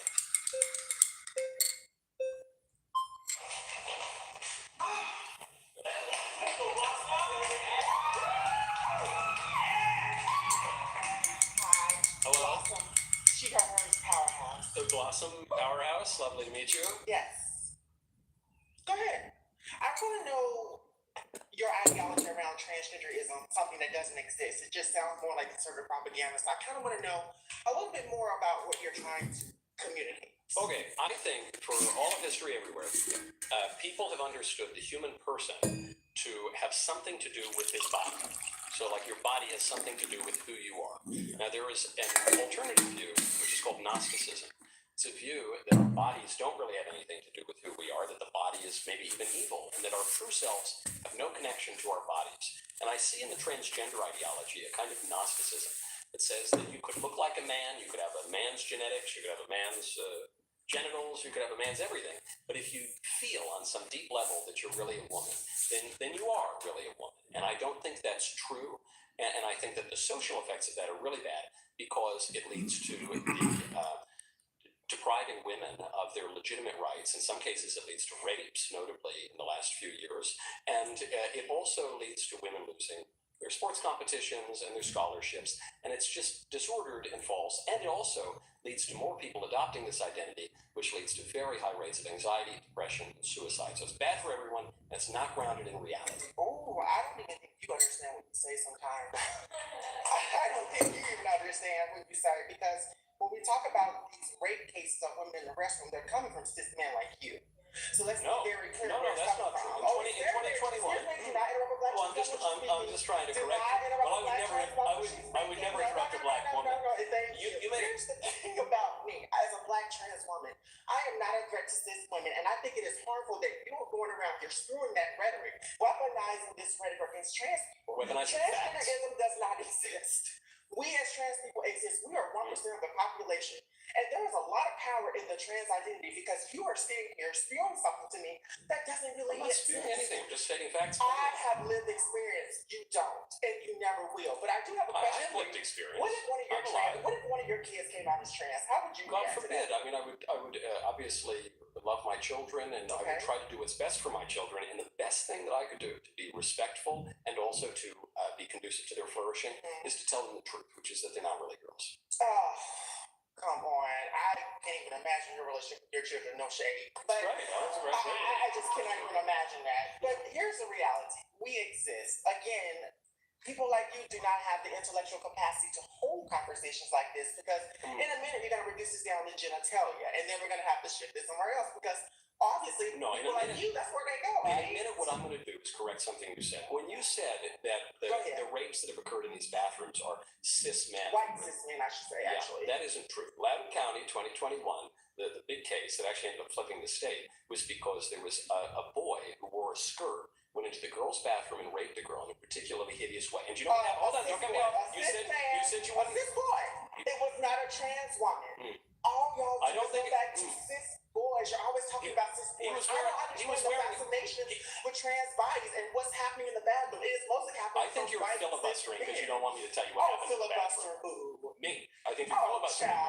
I think that you're distracted from the fact that a boy wearing a skirt in a girl's bathroom. A boy, but not a trans woman. Well, there's no such thing as a trans woman. Oh, yes, it is. You're looking at one right now. I'm looking at. You're looking at me right now. Lived experience. I'm looking at lived experience. You are looking at a trans woman who has been transitioning for over 20 years. Who has lived experience. Yes. You're talking to an activist here. But your identity is not grounded You're talking in to somebody reality. that's extremely. Oh, I am reality. I'm not really talking to in your anyone head, because you keep talking over in me. your head, I'm not, but I am in reality. Yeah. I'm here in front of you right now talking to you. You're confused Because about your identity. No, you are confused I'm by not. the fact that you don't really have any talking points right now because Then why aren't you letting me You speak? really don't. If I have nothing to say, why aren't you letting me Put speak? me on your show. How about that? And then it would become How your about show, that? I think. Oh, yeah, I should have a show. I should have a show. In 2018, there were 2 rapes in bathrooms, and one in Wisconsin, one in Georgia. From men. Also Cis because men of the say it. transgender But identity. say it, cis men. If you're going to describe a boy who wears a skirt and goes into a girl's bathroom No, you as a are. cis man, no, I didn't. No, you are. This is the example that you run to. Past that, you have nothing. I've just given you You 3 have examples. nothing. I've given you 3 You examples have in nothing. recent years. You don't. You've been that's struggling this news entire to me. time. Have I? Yeah, you have. I think the translating doth protest too much, methinks. Bye. Goodbye. Perhaps I'll see you on my show. Yes, invite me. Yeah. Get my email. Tell your people to get my email address. How about that? Good job.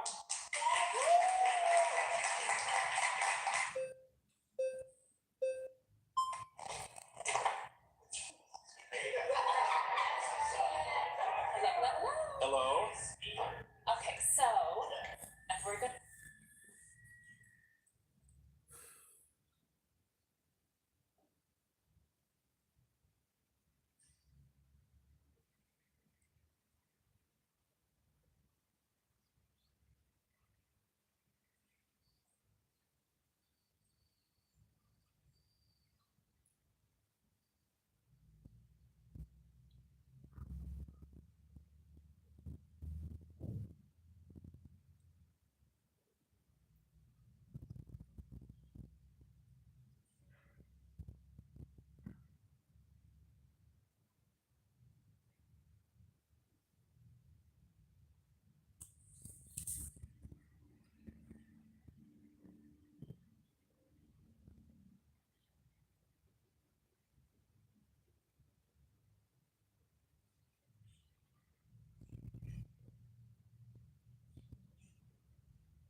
gonna think about women getting raped in bathrooms, right?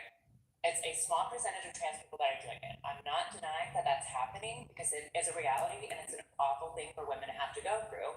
Yeah. But then what are we doing about the men that are the 93% of sexual violence towards women? No, hopefully arresting them and putting them in prison. And what are you doing before that? Why are men the highest percentage for this? If it's such a bad thing for trans women to use the bathroom, when a very, very, very small amount of women are being raped by trans women, why are we not having any sort of things before that for men? I think we try to enforce our laws and protect people from rape, and so we Apparently not very well. No, relatively well. We have a relatively low rate of these kinds of violent crimes compared to other places in the world. But in one area, we're talking about men forcing themselves into women's bathrooms. This is one area where we don't need to allow them to do that. It's a needless risk. It's based on a false view of reality and claims of rights, so-called rights, from confused men that infringe on the legitimate rights of women, not just in bathrooms, but also in sports competitions, also in scholarships, also in just about anywhere else in society. So I think that we have the right to insist upon some kind of reality, because I think not only will that be better for women, not only will that be better for society broadly, but that especially will be better for the individuals who are confused about their gender identity. And how are you going to prevent trans women from using the female bathroom? How are you going to tell? What's the tea? There are some giveaways, Okay. Contrary to what the trans activists And what are say. Men who identify as women, you can usually tell. And what are they? You can say you can tell all you want. Yeah, broad shoulders, Adam's apple, and like the face, and Right. yeah. You can tell. You can usually tell. Usually. Not all the time, but usually. Okay. So if you can only usually tell, what are you going to do to prevent it? Well, look, a man who doesn't even identify as trans, a man who's just a nefarious fellow, could sneak into a woman's bathroom. And so we have to enforce the law. Right. What are you doing about men? We should enforce the law against people who break it.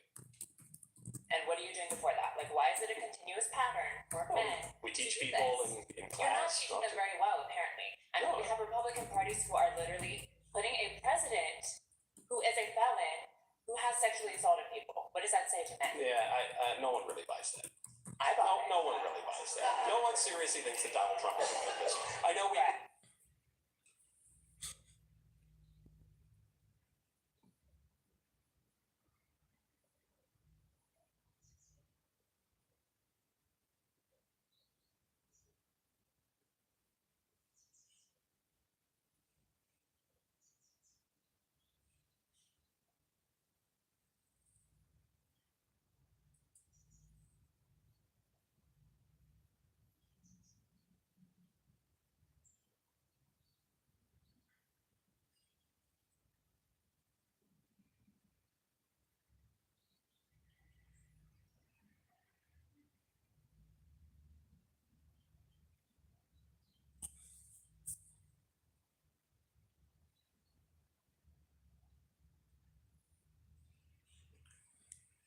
Pretend because the Democrats were trying to prosecute in 4 different ways and kicking them off. And for such a bad thing, why don't you believe women when they say it's happening? Because you're not believing Trump when he says that he didn't do it. Whatever, but you're not believing the woman. Yeah, the claim you're making about Trump obviously was not criminally prosecuted. It comes from about 30 years ago from a woman who previously said that she likes rape and finds it, scintillating. And I know it's terrible. So anyway, women has ever said that woman did. The Trump's accuser literally said it to Anderson Cooper on CNN. But Sure, I'm sure a fetish with like consenting adults might be different, but no woman, when he goes out into this world and says, I love to be raped. I'm just using the example you brought up, which is the accuser of Donald Trump. But anyway, no one really believes Trump's a rapist. And so your question is, why don't we? Okay, I guess maybe some people in this room. You ask, why don't we just believe all women all the time? Well, I do think we should give a lot of deference to people who are accusing others of crimes. And so, we have courts of law to adjudicate these claims. So, I don't know, I don't think women are incapable of lying, but I do think that we should protect their legitimate Even political when rights. women do lie, though, it's a very, very, very small percentage. Okay. Point blank period. So, what again are you doing? Like, you care to claim about women so much because trans people in the bathroom is so scary. My claim What are here we doing is, in other areas? my actual claim here is that transgenderism is false and we should eradicate it from public life because it's harmful to everyone. Okay. That's my actual. If you want to talk about the claim, let's start with that then. yeah. What does transgenderism in public look like to you? It's allowing men to be treated for the purposes of the law as women. It's men taking 900 sports trophies from women in recent years. And they didn't take 900. They took 900. This report just came from the United Nations, actually. 890 trophies and medals across 600 women who were competing, competitors, across 29 different sports and 400 competitions. That came out like yesterday. And they deserve that. It didn't happen and they deserve them. Okay, that is the logic I hear.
sure they follow the specifications for the sport, and that's why they're there in the first place.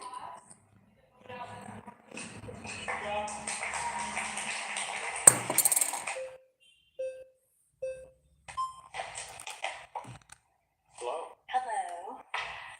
So I think I want to start off by asking you what your solution is to, like, the word eradicating. Like, Yeah. what do you mean by that? Well, the word literally means to pull up by the root. So not just to have some half measure where you say, okay, we're only going to trans kids after the age of 9, but not under the age of 9. Okay, we're only going to let men who identify as women go into this bathroom, but not that sports team or whatever. I don't think a half measure makes any sense. In fact, I think a lot of the conservative arguments. You're not answering my question. What's the solution? Oh, Like, it needs how to do you- uproot it. We didn't. So how do you do that? I want to know how you're going to uproot an entire percentage of people.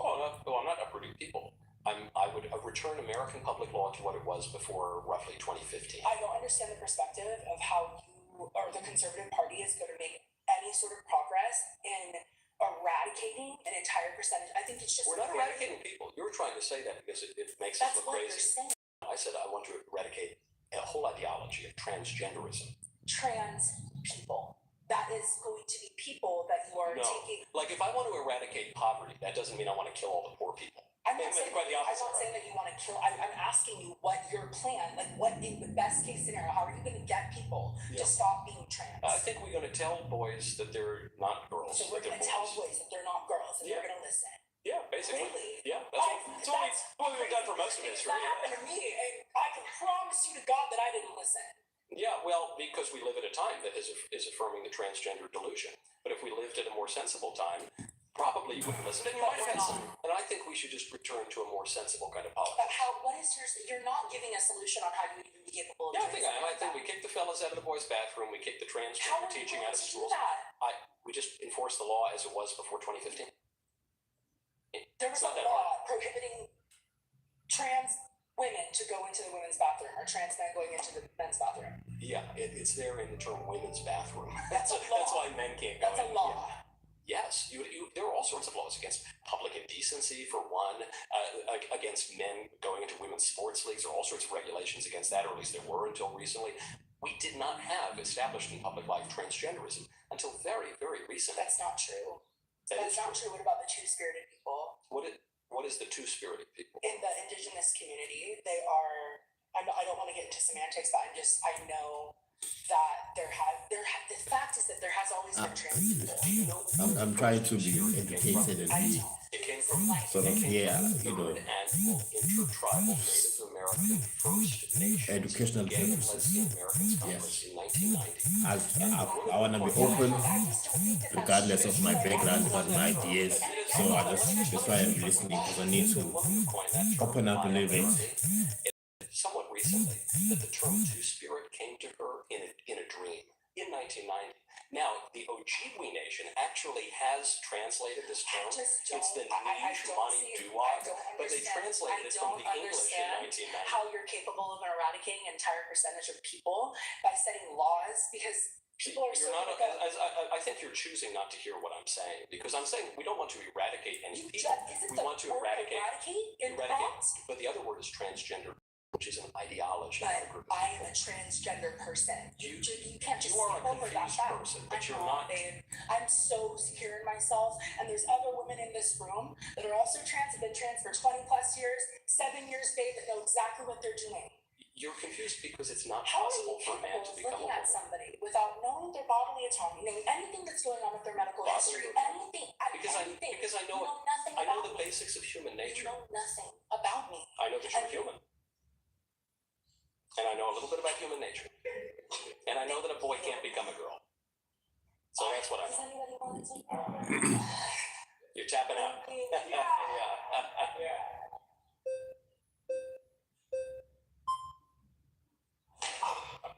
I feel like I did you dirty there. That was very unchivalrous. I'll take a sec, okay? Everyone just vote me out in like a minute or two. Okay. I want to make a very quick point. Yeah. That was a lot of stuff. Oh my god. You'd be great at Jeopardy. All these Thank things. you. Thanks. Okay, so a lot or two. Okay. Well,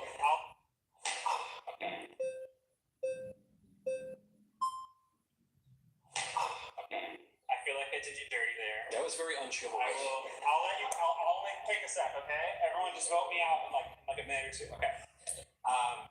I want to make a very quick point. Yeah. That was a lot of stuff. Oh my God. You'd be great at Jeopardy. All these Thank things. you. Okay, so you mentioned what you would do if your kid came to you and said, in a medical sense, they have gender dysphoria, right? Yeah. And gender dysphoria, a specific medical diagnosis where somebody's sense of their gender is not matched to their physical gender-related characteristics and or the way society perceives them. Yeah. In a world where gender-affirming care is allowed, as a parent, you still have the right to not have your kid go through that care, right? In some places you don't. Why is it that every major medical association supports access to this care? That isn't true. Sweden, Finland, and the UK all just banned the cross-sex or the puberty blockers for children because there was the CAS review of the transgender studies. In my trap, Michael. Okay. I learned about the CAS review. The CAS review was done by Dr. Hillary Cass, a pediatrician, on behalf of the NHS. Yeah. They did not find any evidence of harm, and they did not recommend a ban, and a ban did not happen. All they did was A ban on what? A ban on what? puberty blockers. On puberty blockers. All they did was limit access to research settings. France did a similar national review. They found the opposite thing. So here's the problem. So the UK did ban it. That's something you said. No, they restricted it. Have you ever seen? What's the Okay, difference? guns They are banned it for restricted. kids. They're not banned. There you go. That's the difference. So, Have you ever watched a toothpaste commercial, Michael? This is my line I prepared. I want to say. Okay, so I guess. you know when they say 9 out of 10 dentists recommend this toothpaste? Yeah. I feel like what you guys do is you point to the 10th dentist. Who's you guys? The people who are conservatives and advocate your position. Yeah. You say, look at the 10th dentist. They're a dentist, and they think the toothpaste is terrible. What about the other 9 dentists? but Why is there a global medical consensus? There isn't a global medical Yes, there is. Okay, You know, GLAAD, Gay Lesbian Alliance Against Defamation. I bet you didn't know that. I did not. Google GLAAD, Yeah. medical associations. They have a page where all of it's just links to like 30-something medical associations. But you're suggesting that the review by the NHS of the puberty blockers is the 10th dentist, and it's not. And furthermore, even the New York Times, which I don't read, I don't like the New York Times. But the New York Times? Okay, hold on. Let me just make this point. The New York Times came out very recently in 2022. The puberty blockers, contrary to what we've been told, are not, in fact, often reversible.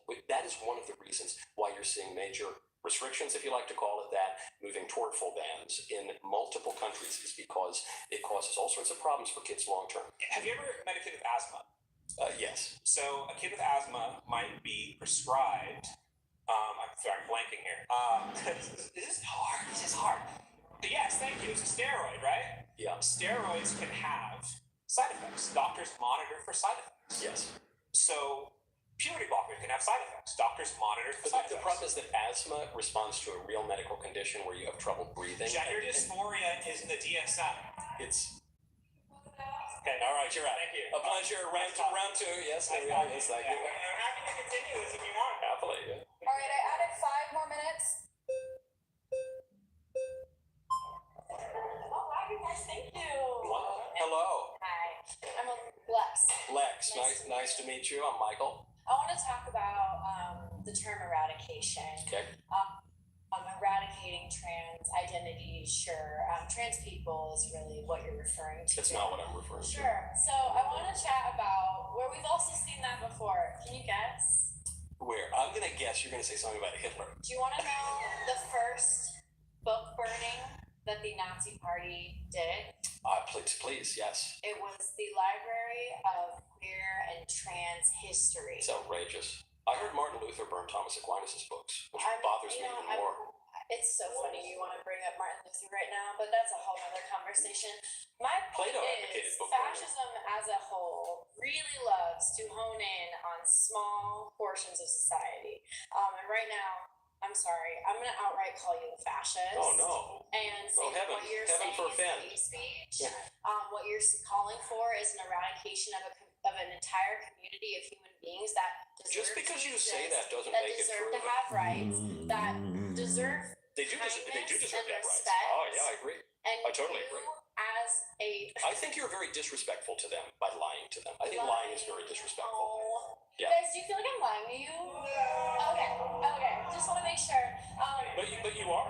You know, I guess guess you know what, you might not be lying in that you might be confused yourself, and lying is an intentional, is telling an intentional Sure. So I also want to talk about, when we're talking about puberty blockers and these long-term effects that actually haven't been studied. There are genuinely no long-term studies on puberty blockers that have been repeated enough to be accepted by the American Academy of Pediatrics, by the American Medical Association, by the American Academy of Clinical Endocrinologists, who are the clinical experts. But the in data that hormone we do have persuaded even people who formerly advocated puberty blockers to recognize that they are not totally worthless. But they haven't, because I literally can.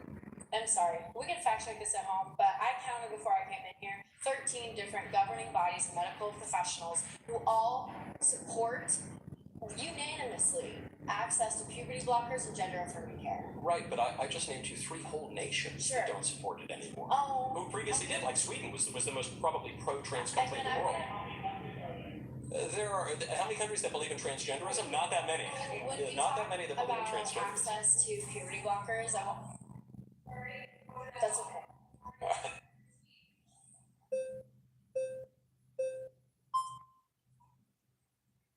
All on your own. You got it. Thank you. Whoa, look at all the support coming from India. I really appreciate it. I just find it interesting how usually this is Matt Walsh stick from y'all's place, and it seems like you're trying to leech on it from a lot of the media attention that you got from the transgenderism being eradicated. You want to talk a little bit more about why a woman should be doing that? People don't usually confuse me for Matt Walsh. They usually confuse me for Rachel Maddow.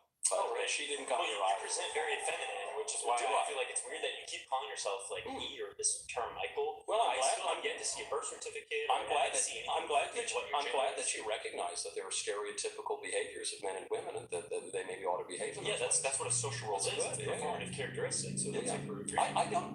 What I don't agree with though is that you're saying again these specific biological essentialism, which you cannot prove right now. I wouldn't call myself a biological essentialist. You said things like chromosomes, genitals are the only things that can determine what people can. I've never said that. When did I say that?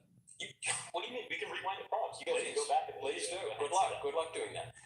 What have you said then? I agree with you that there is a social and performed aspects to gender. In fact, I agree that there is a distinction to be had between sex and gender. Judith Butler goes a little wrong. I guess my point is that pro-trans people say that when you are a man, that your body is that of a man, but you desire to behave in a way that is not like a man, that you should do that.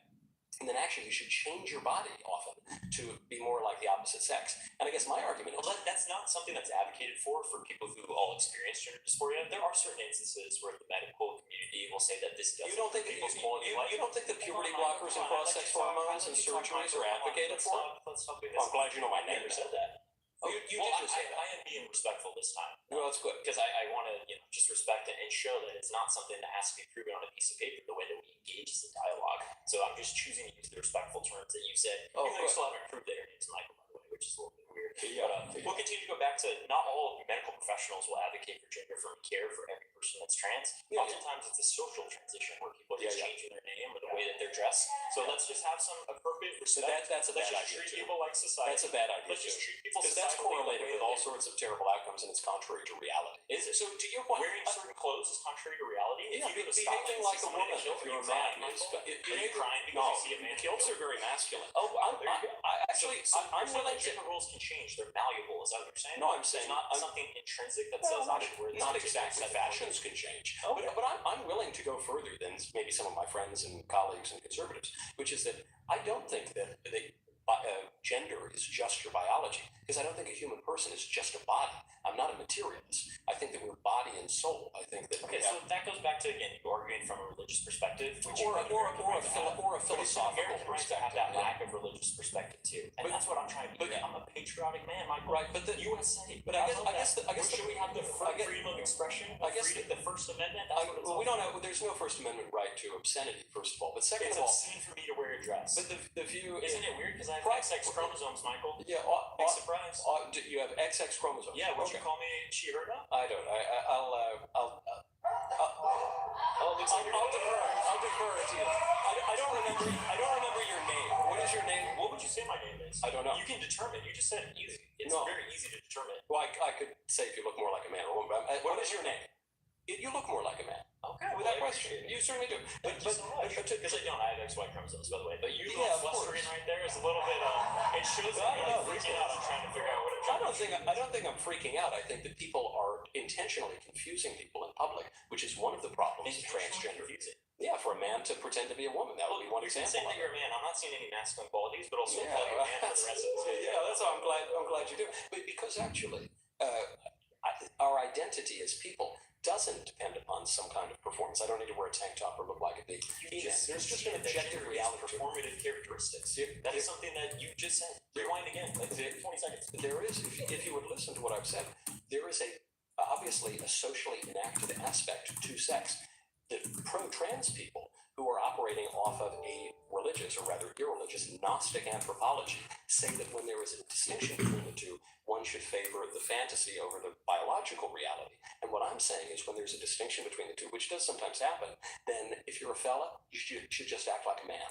Yeah, and you acting like a man again is going to change depending on what the cultural context it is that you're residing in. Yeah, not all that. As you said, Not all you that. just said if I were We're not if I were I'm never going gonna to give birth, be you like, know? yo, that's a little bit weird. But just because I have a plaid pattern on it, you're going to say it's masculine for a kilt. That's something that just Scots are pretty masculine. Yeah. It's Fashion now changes with human nature. and that's something that you just can't change. But I appreciate it. I'm sorry, Min. Feeling All right. a little bit Say it again. too hungry, Thank you. I so I'm gonna have it's like a pinch of salt. Further, we want to take a moment to say thanks so much to Straight Arrow News for powering the fact checks in this video. Straight Arrow News is an app and website that is on a mission to raise the bar on That's journalism in enough. a time of media bias. It's a shot and of salt. mistrust. Their team of You're going to journalists believe fasting, that unbiased you news know, should be the when you standard and not just the exception. feeling a So they little bit report down the slightly, middle with almost facts, dizzy-ish, delivering news but without not really bias, dizzy. filter, or spin. Plus, their media mystical Just need a shot of salt. news that's being underreported or not You're even still by different in the sides of fasted mainstream state, media. but That's it why just we're so helps. happy to be partnering with Straight Arrow News. The work they're doing gives us a comp. You're not just supporting with us on the DQ entity. Let's get into it. My next claim is that LGBTQ identity is a social contagion.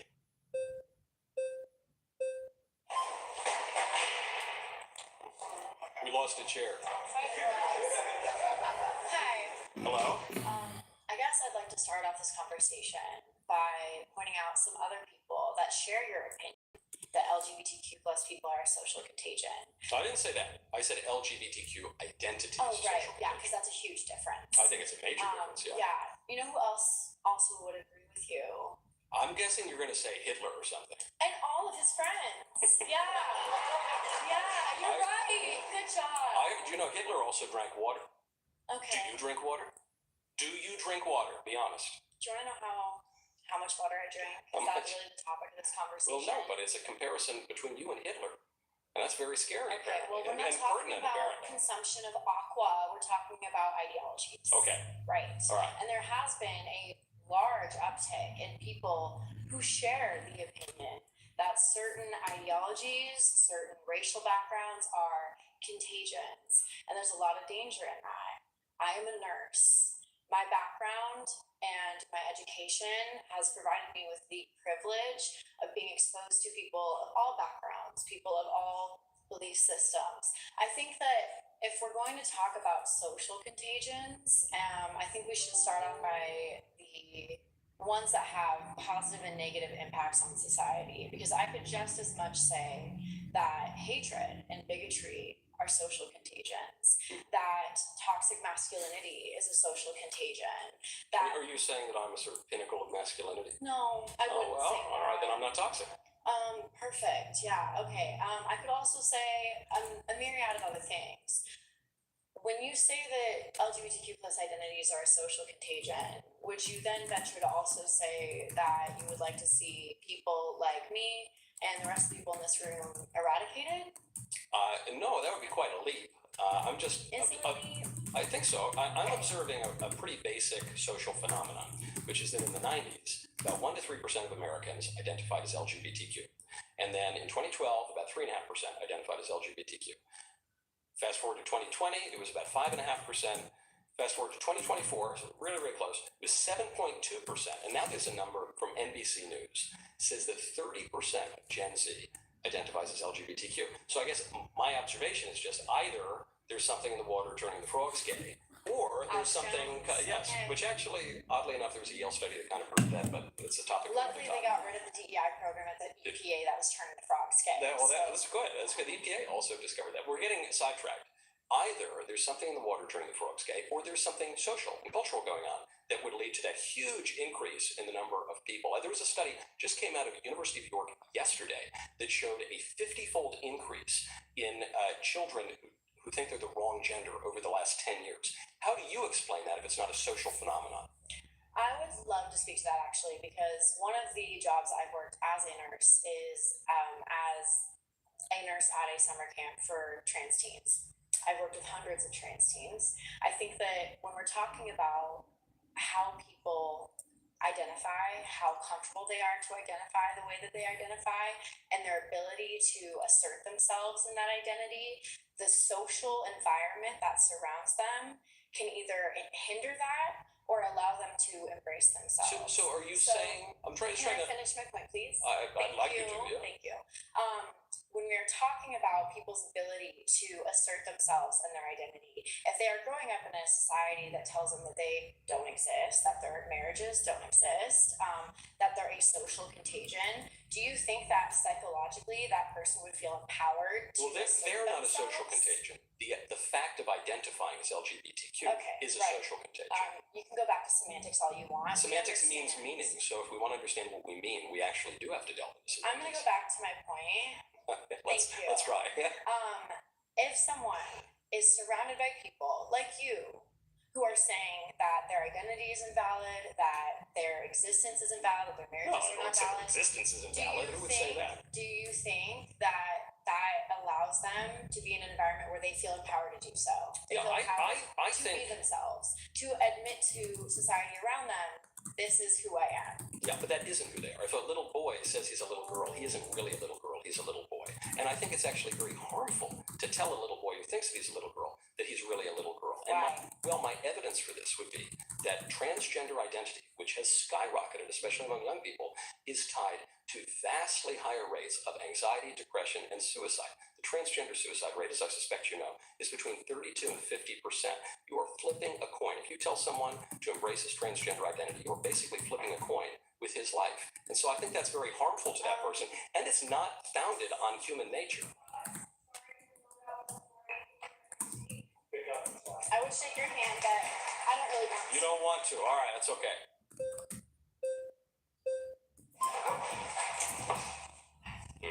It's close. So the next time. Hello. How you doing? Good, I'm Jeremiah. Jeremiah, Michael. Nice to meet you. Okay, so I just wanted to kind of define terms a little bit. You mentioned social contagion. Contagion how? Meaning, we're going back, there's a good study by Dr. Lisa Lippman that showed, this was back in 2018, that peer influence is one of the great drivers of transgender identity. So that's how it's a social contagion. People look around at their peers and they see them identifying as LGBTQ, and that makes them much more likely to identify that way themselves. Okay, so by that definition, because I'm thinking contagion makes it sound like it's a disease, right? Yeah, it's not a disease, but it's not good. It leads to lots of bad health outcomes. There we go. So you're saying bad. And I think you mentioned earlier, you said, kids are more likely to attempt suicide if they come out as trans, right? Anyone, not just kids, anyone who identifies as transgender is significantly more likely to be suicidal. Orders of magnitude more likely to be suicidal. Let me focus on where my expertise is. I'm a therapist, and the thing is, when kids and adults get mental health care, they're less likely to attempt suicide. Furthermore, if kids have to hide their identity because of people that are ultra conservative and try and repress someone's sexuality and or identity, those kids and adults are more likely to attempt suicide. That is not backed up by the scientific literature. What scientific literature are you talking about? There is lots of scientific literature. I can answer that question. Do you want to answer your question?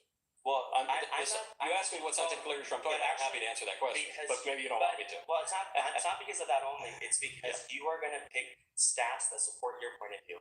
We all know that data can be put. What if I picked the largest data set on transgender outcomes ever compiled? No, would that be helpful? I want to hear more about how you are actually thinking about this. Well, I'm thinking about this based on the science that you won't let me talk about. Well, no. Because you know it undercuts your argument. No, I think that where I'm getting at is that you're thinking about how you personally because of your transphobic and homophobic views I'll just about yourself. Hold on. Where did that come from? I'm just trying to tell you what the science says, and you're trying to just call me transphobic and this phobic. I'm happy to give you an answer. You are though. No, Okay, here. I don't have an irrational fear of an imaginary identity. It's so.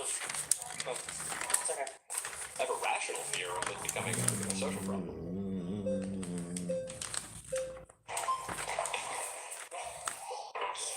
Hello. Hello. How are you? I'm good. I think because initially the prompt was about LGBTQIA identity, and we're really hyper focusing on that trans identity. We can do any identity. Absolutely. So I kind of just want to speak from my own anecdotal experience. I'm not here to debate, change anybody's mind. What I can tell you is that pre-transition, all of the mental health issues I had, all of that was starting before I transitioned. Yeah. Since I transitioned, started my hormones, have done all the right things, gotten my gender affirming care, all of these issues, problems I've had have alleviated. How long ago did you do it? About a year ago. That is also backed up in the scientific literature that there can be short-term improvements to mental health, or even a short-term euphoria. But the long-term, and people are laughing at this. Well, because it's ridiculous. Well, okay. So in 2019, the American Journal of Psychiatry published a study giving the largest data set on so transgender anecdotal identity. experience doesn't matter at all. It does, but it doesn't matter as much as data, because data is just a lot of anecdotes, many. So it looked at much longer term analysis, and what it tried to argue was that the transgender hormones and surgical treatments did improve outcomes on anxiety and suicide and depression, but they had to issue a correction very quickly, because there was a methodological error, and when they admitted I'm not interested in talking about policy. I'm really talking about. But I'm talking about science, not policy. I understand what you're saying, but I'm sitting here in front of you as a trans woman Yeah. who is telling you that every issue I've had before, a mental health problem before I started my hormones, is gone. And I'm telling you, statistically, it's going to come back. You're wrong. Like you can't predict the future. The science. Like I don't know. I'm not predicting the future, and maybe you'll be one of the lucky few. I guess my point is this: if you look at not just one anecdote, and actually your anecdote actually fits into the scientific literature. It doesn't. It does. It doesn't. I've been a trans person since I was a child. I've experienced the gender dysphoria my entire life, and the second I'm not denying that.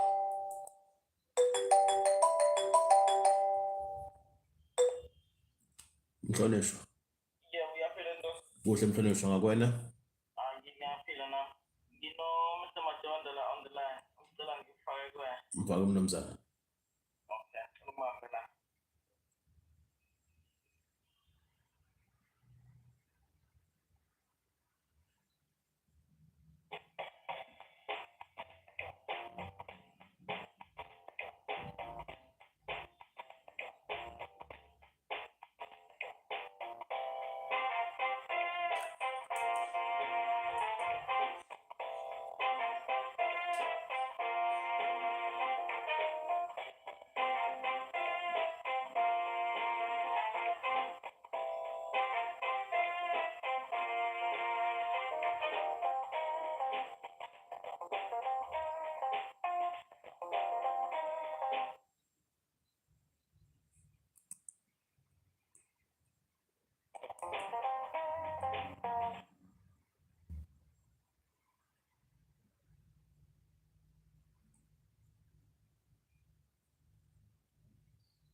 Mnumzana.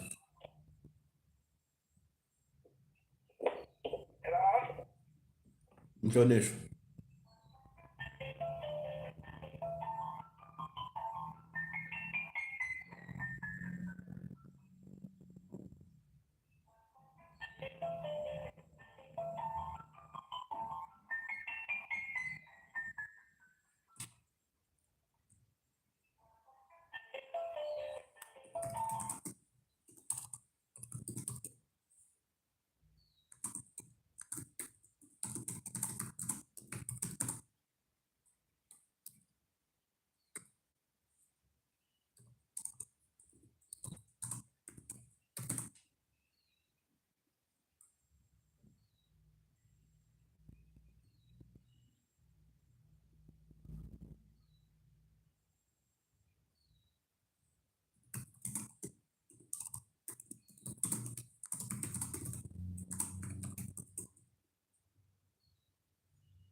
hormones. Yeah. Everything So started you did it. improving. You started doing it a year About a ago. year ago. I've Right. also been socially out as a gender ambiguous person since I was 22. Sure. You don't know anything about my medical history. I'm not claiming to know anything about your medical You're history. trying to claim that you know about my medical history. I You're also certainly trying have not. to When have I say done that? that in the future I'm not going to be okay. No, I'm not saying that either. I'm saying statistically you probably won't. I'm saying that the largest How data about set. trans women do that? Trans people, I'd like to know. Apparently not enough. Clearly What not enough, babe. what I'm telling you, and I know you're talking over me because you don't want to hear this, but what I'm telling you is the largest data set, the largest study ever conducted to follow the long-term outcomes of transgender identifying people, found that not only did their suicide rates and depression not improve, their anxiety actually went up. And so what I'm telling you is, if you're feeling a kind of euphoria, that pretending that you're the opposite sex made you feel Pretending better. I'm the opposite sex. Yes, you are pretending, and I don't think that it's respectful to lie to people. Pretty good, don't you guys think? Yeah. You're not pretending. I think everybody else here. I think you might be really angry with me for telling you the I truth. feel like I'm remaining quite You're remaining relatively calm, but Yeah. I think you're angry. I think you're probably not thrilled that I'm telling you that you're not really. I don't care. Do you not? You're sitting here talking to me. It seems like you care a lot. I'm here to give context to a conversation that you clearly know nothing about. You don't know any trans. Do you know personally any trans people? You never really. I know a number of people. And so they're not. I know some who have gone back the other way because it was ruining Yeah, their I'd love lives. to hear. Yeah, well, you'd love to hear about I'd the love people to who hear regret who it. they are. Oh, I don't know. I was just with a couple of them the other night. Okay, at what the are their political names? party. Well, Chloe Cole would be probably the most famous example. Okay. I don't And know if how's you've she seen her doing? work. She's doing much better now. I've interviewed a number of people who have detransitioned on the show. The only reason I'm mentioning the detransitioners is you might think that it's really nice to affirm you in your delusion that you're the It's opposite not sex. nice. It's. I have to do it. If You I don't have to do didn't it. start my gender hormone therapy, anything like that, I wouldn't be here right now having Why? this conversation with you because of gender dysphoria. Because what you would have. I just think that there are a lot of avenues that could have happened if I didn't Such start as? my hormone. I just don't think that the broadness that you're bringing to the table right now I'm is bringing useful. scientific specificity and Also, logical you told me precision. you've met a detransition person, but I'm Number asking of if you know a transgender woman. I know people who identify as Okay, transgender. and how are they doing? Not well. Really? Yeah. And statistically, it's a good one. That was off camera because they know me. Statistically, 32 to 50% of people who identify as trans will kill themselves, and that's really bad. And I think that if there's anything we can do to But do improve we that know number, about like their access that they have to hormone therapy? Do we know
Yeah, it doesn't. what is it? It doesn't improve. That's what I was trying to tell you. The study. Waiting.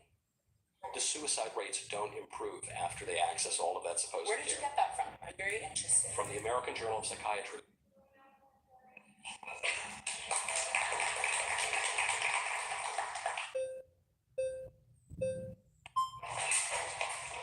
Finally. Hi, Michael. Hello. How are I'm you? Gilbert. Nice to meet you. Hey, nice I to do meet watch you a lot, actually. Thank you. Thank you for watching me. You have Yeah. great taste in podcasts. Thank you. I appreciate that. So, LGBTQ identity being a social contagion.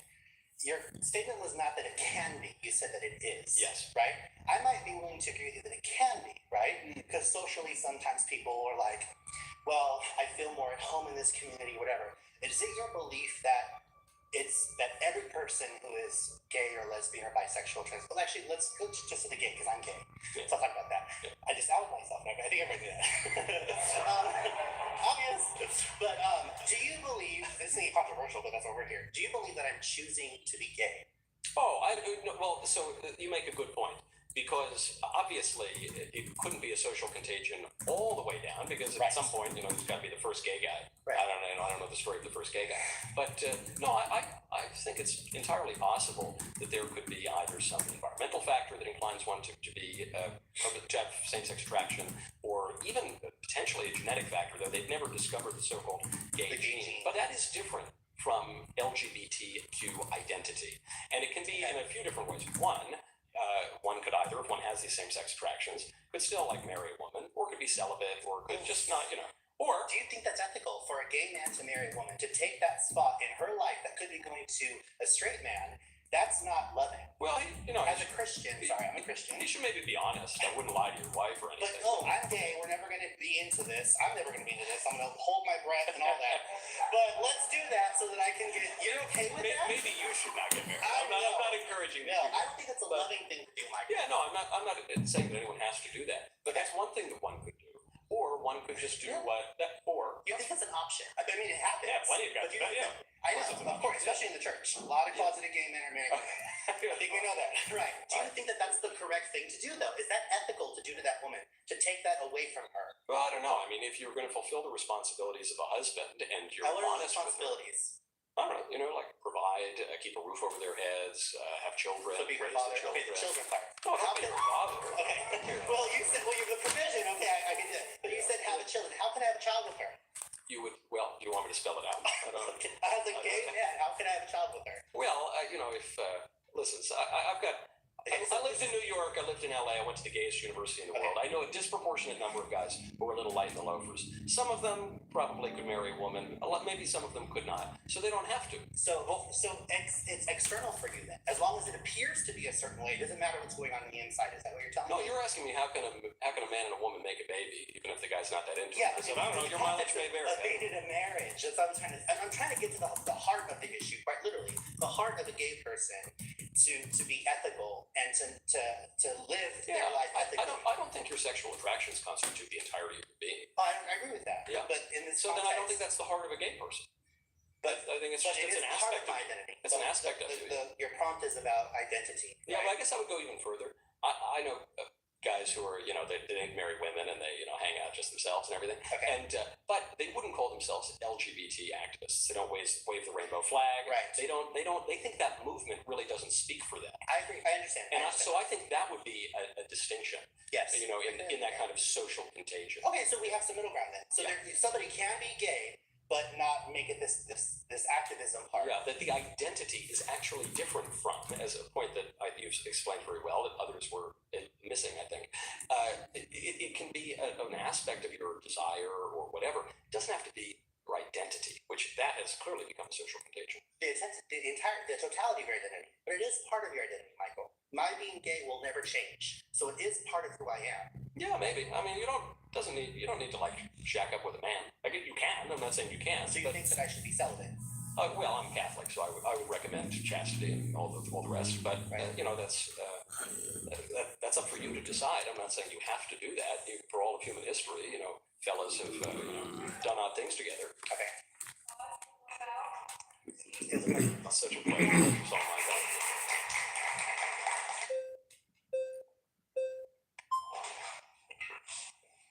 Frank Rodriguez. you. I like that flag pin. I'm actually a big fan of yours. Thank you I very much. subscribe. Thank you. I've worked with our government from Hawaii to Florida, passing conservative legislation. Love it. And I just have a question for you. Do you think that the way that you're presenting the information here today is counterintuitive to the people in this room? To get them to vote in a certain way that helps our party? Am I winning votes for the Republicans right now? I don't know. I'm not. With how you do your content and how you project Yeah. your advocacy. I think I'm fairly persuasive, but my goal right now is not to win votes for the Republican Party. Hold on. Oh well, There's only a minute. I'm trying to answer your question. You've already lied. You know that you're not, because you've been in here triggering people based on the terminology that you use. I used to be like you. When I was a You first used to tell the truth in plain language. I used to tell people things just to trigger them. I'm not saying because anything. that's what you do. Now, That is a totally false the accusation. reason You are accusing me of I'm not using accusing you. I can needlessly prove it. provocative It's not what language. you've done. No, I might be. So why did you use the word contagion? Why LGBT? Because it is No, not contagious. LGBT. I want to know specifically why you chose the word contagion. I said social contagion because it's contagious. Okay, That's why. does This is the my word precise contagious meaning. have a positive or negative connotation to it? It's a negative Thank connotation. you. So you chose negative verbiage. Yes, I think the On LGBT, purpose. I think the On spread of purpose. LGBTQ And this identity what is really a bothers bad me. thing. I don't Yeah. agree with a lot of the people that sit in this circle. I agree a lot with you. Thank you. But it's people like you that I have to defend when I stare at these people in their face, Yeah. trying to convince them to vote for our party. Yeah, but I And can't. so I when can't you lie choose just because these you want to words, win votes it's for not mine. Republicans. It's about meeting people where they're at. That's why I'm happy to do I that. don't think that you do this to actually change these people's minds. I think you do this to sit in that seat for clicks and views. Why do you do? Why do you choose I'm happy to answer. vitriol language? I'm happy to answer. Please. Well, I'm using precise language because I want to get to the heart of the matter and not be wishy-washy and mealy-mouthed Is and there not only one understand word each for other. that? When you choose to stare at these And people tell them in the their truth face with love. and try to convince them that you're right, you Yeah. choose vitriol language. What to trigger is them. vitriolic? What do I say that's vitriolic? You're not an idiot, Michael. You're Well, very thank you. smart. I I've appreciate watched you that. for a long I time. appreciate that. You used the word contagion in your statement to Because- provide a negative outcome. What to word people would in you the room. prefer to make my point? That's a good question. That's a very good question. I wish you had an answer. That is a very good Maybe question. you would have chosen the precise word that I I used. would say Yeah. that LGBT is something that can't be taught. That's what I would say. LGBT can be taught, but I'm saying the spread of the identity is not merely taught with formal pedagogy, but it spreads through mimesis. Would you prefer that I use that language? No, what I don't would think that's say going to resonate with anybody. What I would say is I have to. When I'm upset, that I I'm hope very that you- passionate. Don't mistake my passion for upset. Yeah. Thank you. All right. A pleasure. Yes, thank you. I have one on me, actually. My next claim is that pride parades should be banned. I'm so fast, you guys. That was fast. Hi. Hello? Nice to meet you, Brian. You as well? So, go on. I think they ought to be banned. Go on. That's my Why? claim. Well, because they're disgusting, and I don't think that my grandmother or my kids or even myself should be forced to see these obscene displays in public. Fascinating. When were you forced last to go to a pride parade? Well, if I'm to walk down Main Street, in many cities in this country, I would be forced for much of the month of June. It seems to have metastasized. So it's not just a day, it's a week, it's a month, it's 2 months.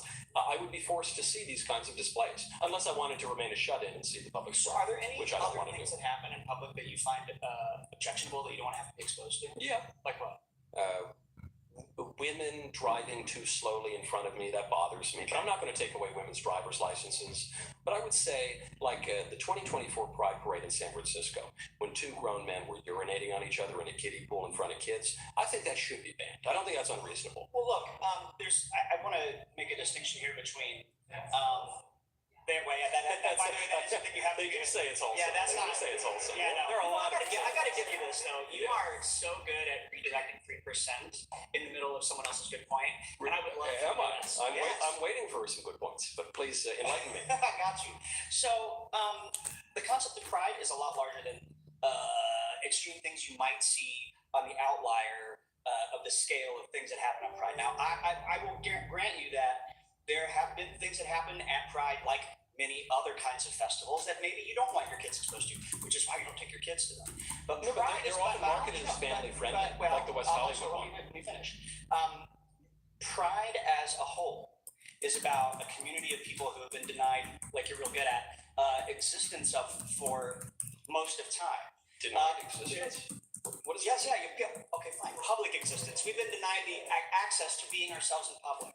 So, which is an essential thing. So pride celebrations are essentially an act of resistance to that and an opportunity for us to come together and be seen, which many of us don't feel safe doing alone. Now, on the corners of things like pride, sometimes something happens that I don't want to see. Sometimes on the main stage. Sure. Listen, I'm not saying objectionable things never happen. Yeah. But you make They often happen, actually. No, wait. How many? You don't spend a lot of time with pride, do you? I don't, but I read the news and I see the main streets. Yeah. of Well, all right. cities. Let me just be clear as somebody who has been to many. Yeah. What you're describing is statistically insignificant. It is That's significant to the trivial. people who have to see the What you're insanity. describing.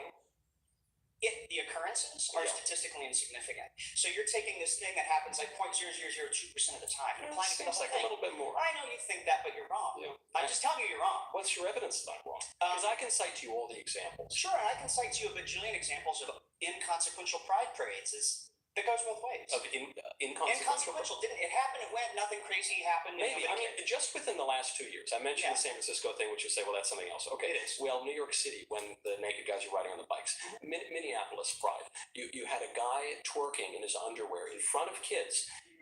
Governor Tim Walz showed up to that parade. Yeah, happily, I'm not a Minnesota citizen. If you look at even in West Hollywood, not too far from where we are now, at a supposedly family-friendly pride event, there was a man almost naked who was being choked and whipped by a guy wearing leather, almost like he was a member of the Biden administration. It was totally obscene and inappropriate. So I hear your point. I could go on. I know you could go on. And here's the thing that I find really interesting about this. You have great anecdotes. Anecdotes are not data. Well, you don't have data either. Well, the difference between us is I'm not trying to pretend I have specific data. I don't. I'm telling you, if you take the lived experiences of these 20-something people who are all telling you, Which are anecdotes. yes, more than yours. How are they more anecdotal than mine? They were just by anecdotes. volume. By volume. Yes. But here's the thing. We need to get more Well- conservatives into this room. I agreed to come into a room surrounded by 20 libs. Here you are. Right. You have a point that things happen you don't like to see. That are obscene. Sure. But you are not speaking as in reference to the majority of what pride is. Now, we can disagree about that. I'm right. But if your contention is, well, I disagree, most of it's obscene, there's nothing to talk about. You're just wrong. So would you agree with me? Oh, you're out. All right.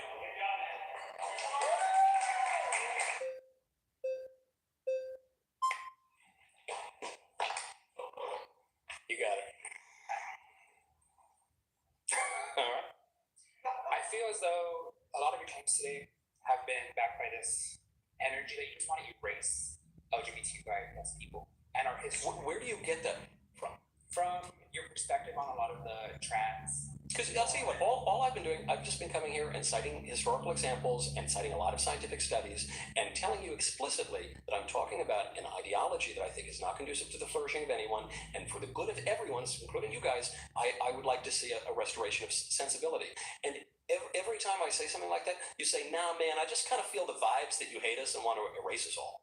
And I don't know where you're getting that from. Let's join your side and let's say, you know what? Let's say everyone should follow your lead, and let's say as a society we should ban pride, and let's say as a society we should eradicate trans people. Transgenderism again. I think you're being obtuse here. Transgenderism encapsulates everything LGBTQI plus. Just in that isn't true. It's just an idea that a boy can become a girl, which isn't true. And I think we should forget about that so that people, including the ones who think that they're the opposite sex, can flourish again. So you would agree with me when I say by eradicating transgenderism, you would also eradicate the history of trans people, just in general. Well, we can eradicate here in this room today because of Black trans women and because of. I am not in this room because of Black trans women. I can promise. Are you in this room then? Because I was invited on this podcast to advocate explain what exactly? The hate speech, the rhetoric that you spread on your little YouTube channel. No, just to advocate truth and sensibility. Truth and sensibility. Reality. The truth of the thing matter is you're surrounded by 25 really proud LGBTQIA people who do not give a f- about you. You obviously do. You're here talking to me. What are you talking about? You obviously care what I have to Because say. you get You're sitting six about us. Say it again. Some just want to be on YouTube. No, I'll tell you what. Look, we can. And it's harmful when in history, but also today. And this month alone, our entire government is run by straight white men who are hurting these communities. And I know you live on a pedestal, and you were able to put on your little suit today, and spray on your little cologne. I didn't put on any cologne. That's just my musk. That's my natural musk.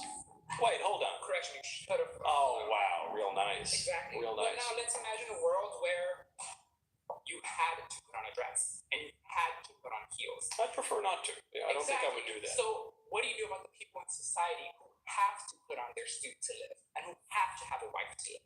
Because I don't understand what you're asking. people should. I No don't, matter what you feel deep inside, according to your views, I don't think people anyone should. should be forced to be married or. You tell me, you just spent your entire last 3 hours talking about how my people, men, should not be dressed in gowns. I think you're dressed fine. You're wearing a big And so t-shirt. what if I I wore don't know. And I a like your skirt today? crucifix. I would discourage you. Long that I'm wearing underneath. I don't need you to show me that. Exactly. I would suggest you not do that, but I don't really care that much. So let's just go back to the point at hand. Yeah. What Right? is the point? Your idiotic claim that we should just stop LGBTQ pride. No, I guess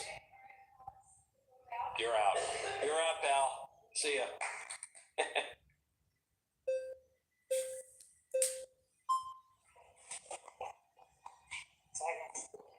Hello. Hi, how's it going? Doing very well. Alright, great to speak with you. The pleasure's all mine. Alright, so, pride parades should be banned. That's your claim, correct? Yes. Okay, I can meet some middle ground with you. Sorry guys. I think pride has kind of became a bad representation of what our community is. Yeah, I agree. It's not all just like sex toys and leather. Yeah, right.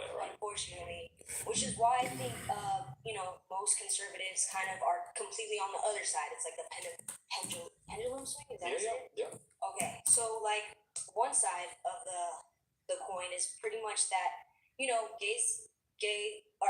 LGBT, we have fought so hard for our rights. We kind of leaned so far one way, whereas like now, we've kind of accepted too much, right? As far as like we're so open-minded that Our brains fell out. you could say that Yeah. in some aspect. However, it doesn't take away the fact that there's still gay people that exist. I don't think pride parade should be banned. However, I think we should portray a different image of it. Yeah, I think you're quite right. For all of history and everywhere in the world, there have been people who are a little odd, or they have desires that are not the mainstream. And so I get it. I'm not saying we need to like totally deny that or, toss people out of society or anything. It's just, I said we should eradicate the transgender ideology. Yeah, which is a false account of human nature. But yeah, I think you can. If you can separate the war on poverty from, a war on poor people, I think you probably could. Well, you had the most sensible take of anyone. Pleasure to speak to you. Yeah. All right. It wasn't even close. Pleasure to meet you. Hi. Shelby. Okay, so is your main issue with the pride parades the nudity and obscenity? The obscenity is a big issue with it. I also don't think that as a society we ought to be celebrating the deadliest of the 7 deadly sins, namely pride. Not even the sex stuff, but just pride. I just think that's kind of weird, because we have, every time we in America, we used to have celebrations of like Christmas or Easter or even Thanksgiving. And now those have been pushed out of the public square, and we've been told that we're a secular country. We're not. No, there have been many lawsuits in recent decades, and so we've been told that we're not permitted to have these kinds of big displays. But what has replaced them, the traditional liturgical calendar, is this kind of secular liturgical calendar, where now we celebrate the great feast of pride. And I just don't think one needs to feel pride in one's sexual behaviors. Okay, but it's not just about sexual behavior. It's about love. It's about. I would say it's mainly about love. I don't go around talking about my sexuality in a form where I'm like, oh, I have sex with women. I say that I love women. But you love your family, you love your neighbors, you love your friends. You don't have big parades for them. You're specifically talking about love in a romantic and, dare I suggest, sexual context. Okay, so you think that they should be shut down just because you think that they're disgusting? Well, I think they're legally obscene, so I think there's actually a legal predicate to shut them down. But I also think broadly they're just sort of disreputable and odd, and I don't think that that's the sort of thing we should celebrate on Main Street. Maybe on some sort of side street if you want to have a party. Like No, you, I don't but understand. I have a right to Main Street, you know, because I'm a citizen. I mean, yeah, but you don't. My grandma has a right to go to the grocery store and walk down the street, There's not plenty be of grocery accosted. stores. Yeah, she has the right to. She has the right to go to the one that she likes downtown. You know. Yeah, oddly enough, I mean, I would actually. Someone just suggested the KKK has a right to protest. I would be more willing to circumscribe the supposed free speech rights of people. But in that case, you know, courts have found that they have some right. But there's no right for leather daddies to smack each other in a kiddie pool or something. And that's not everything that happens at Pride parades. But it happens so consistently. But I'm citing examples from San Francisco, New York, Oslo, Toronto, Minneapolis, West Hollywood. At what point do we see a pattern here?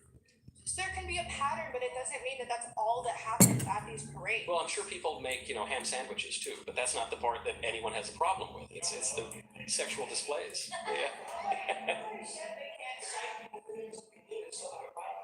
Yeah. Yeah.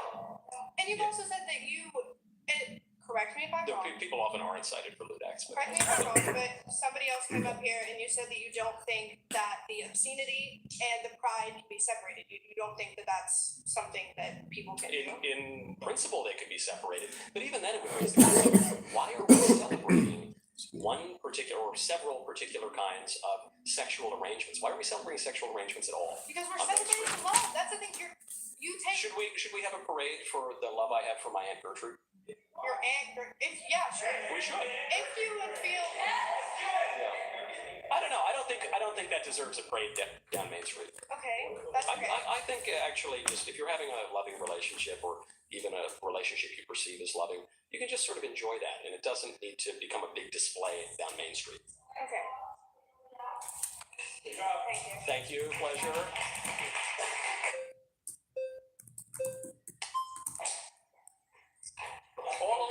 All alone. We're back. All right. So let's dive into details. Pride parades should be banned. Yeah. What specifically would the conditions of pride parades be for legal consequences? Well, probably the Miller test, which is the current obscenities measure in the court. I think there were better, more robust ones in years past, but that's the way primarily appealing to the prurient interests of yes. So the first condition, there were three conditions.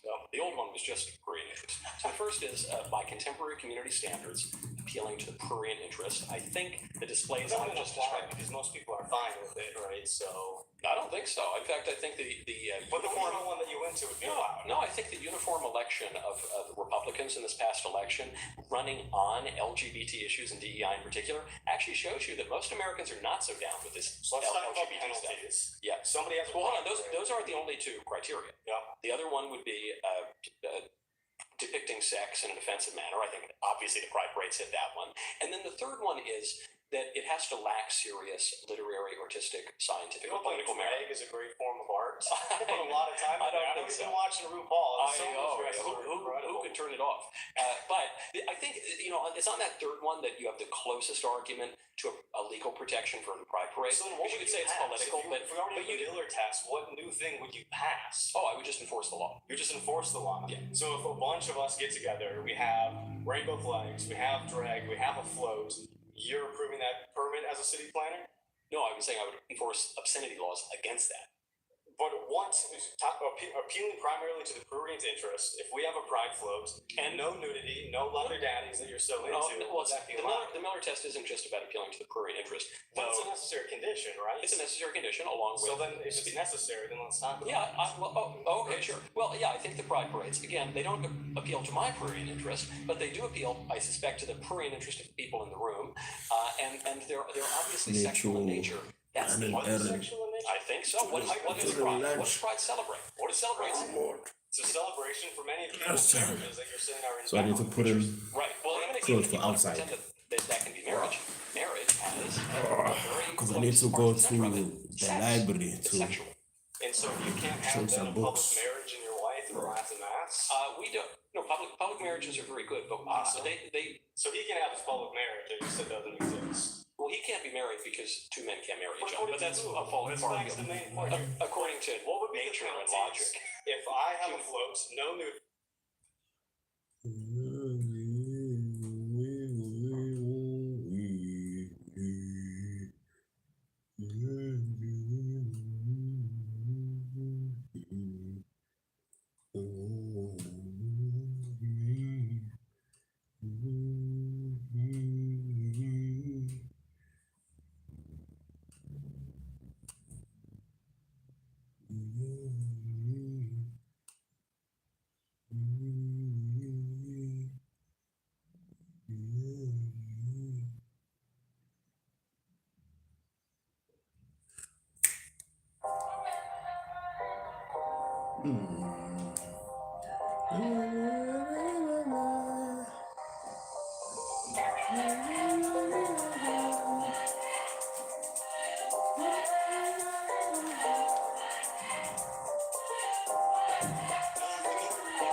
outside in about 15 minutes.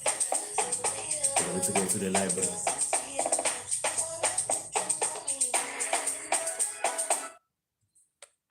We just have awesome pride flags. Okay. Is that being prosecuted? What else is occurring there? It's just people We're dancing to Lady Gaga, doing the splits, jumping up and down the trampoline. doing splits. Okay, now we're getting a little bit current.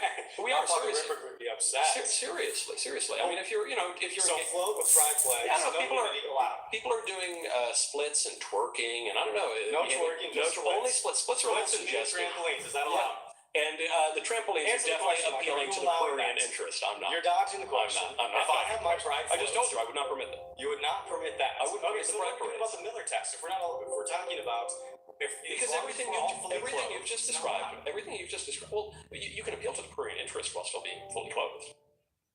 It has never been prosecuted that way in precedent when we look at the courts. What are you talking about? So going back, I mean, obviously, obscenity law in America goes back to like the 17th century, and there are all sorts of cases of even going back to the Comstock laws of material that didn't depict full nudity. That's the real question. If I put a pride flag outside of my house, They should be banned certainly at government buildings, but I wouldn't come. What in my house? I can have a pride flag. I wouldn't take it down, but if I were in your HOA, I would ban it because it's a very nasty image, and kids shouldn't have It's to see a it. nasty image. Yeah, of seeing some colors on a flag. You're that triggered. Well, no, it's not. You know, a flag is a symbol, right? That symbolizes something else. You understand what a flag is. And so, what does it symbolize? It symbolizes LGBT identity, and I don't think that should be waved out in public. That shouldn't be waved out in public in any context. Yeah. So our floats, we take pride flags off. We just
consensus is that when we're talking about gender dysphoria, which is, again, just for anyone who doesn't know, I know you know, is the diagnosable medical condition where someone experiences extreme distress as a result of their physical gender-related attributes, whether that's their genitalia or secondary sexual characteristics like their facial hair, and or the way society perceives them doesn't match their sense of gender. Like for me, my sense of gender is that I'm a guy.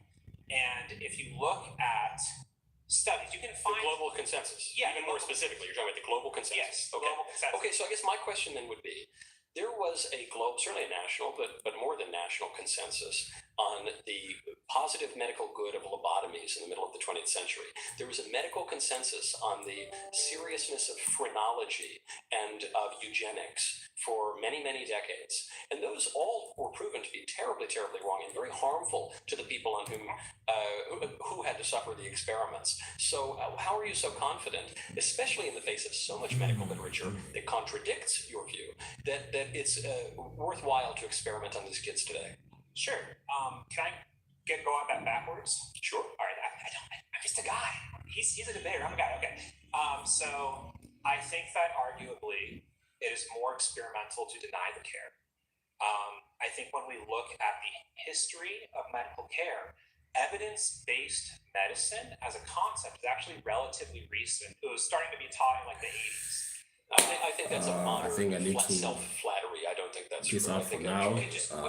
Lunchtime. I need to run some errands. Come back after lunch. I think I'm gonna break my fast after lunch. If I get confirmation from my friend that we're gonna be training after update you afterwards. So later. They bled people to fix it. I don't think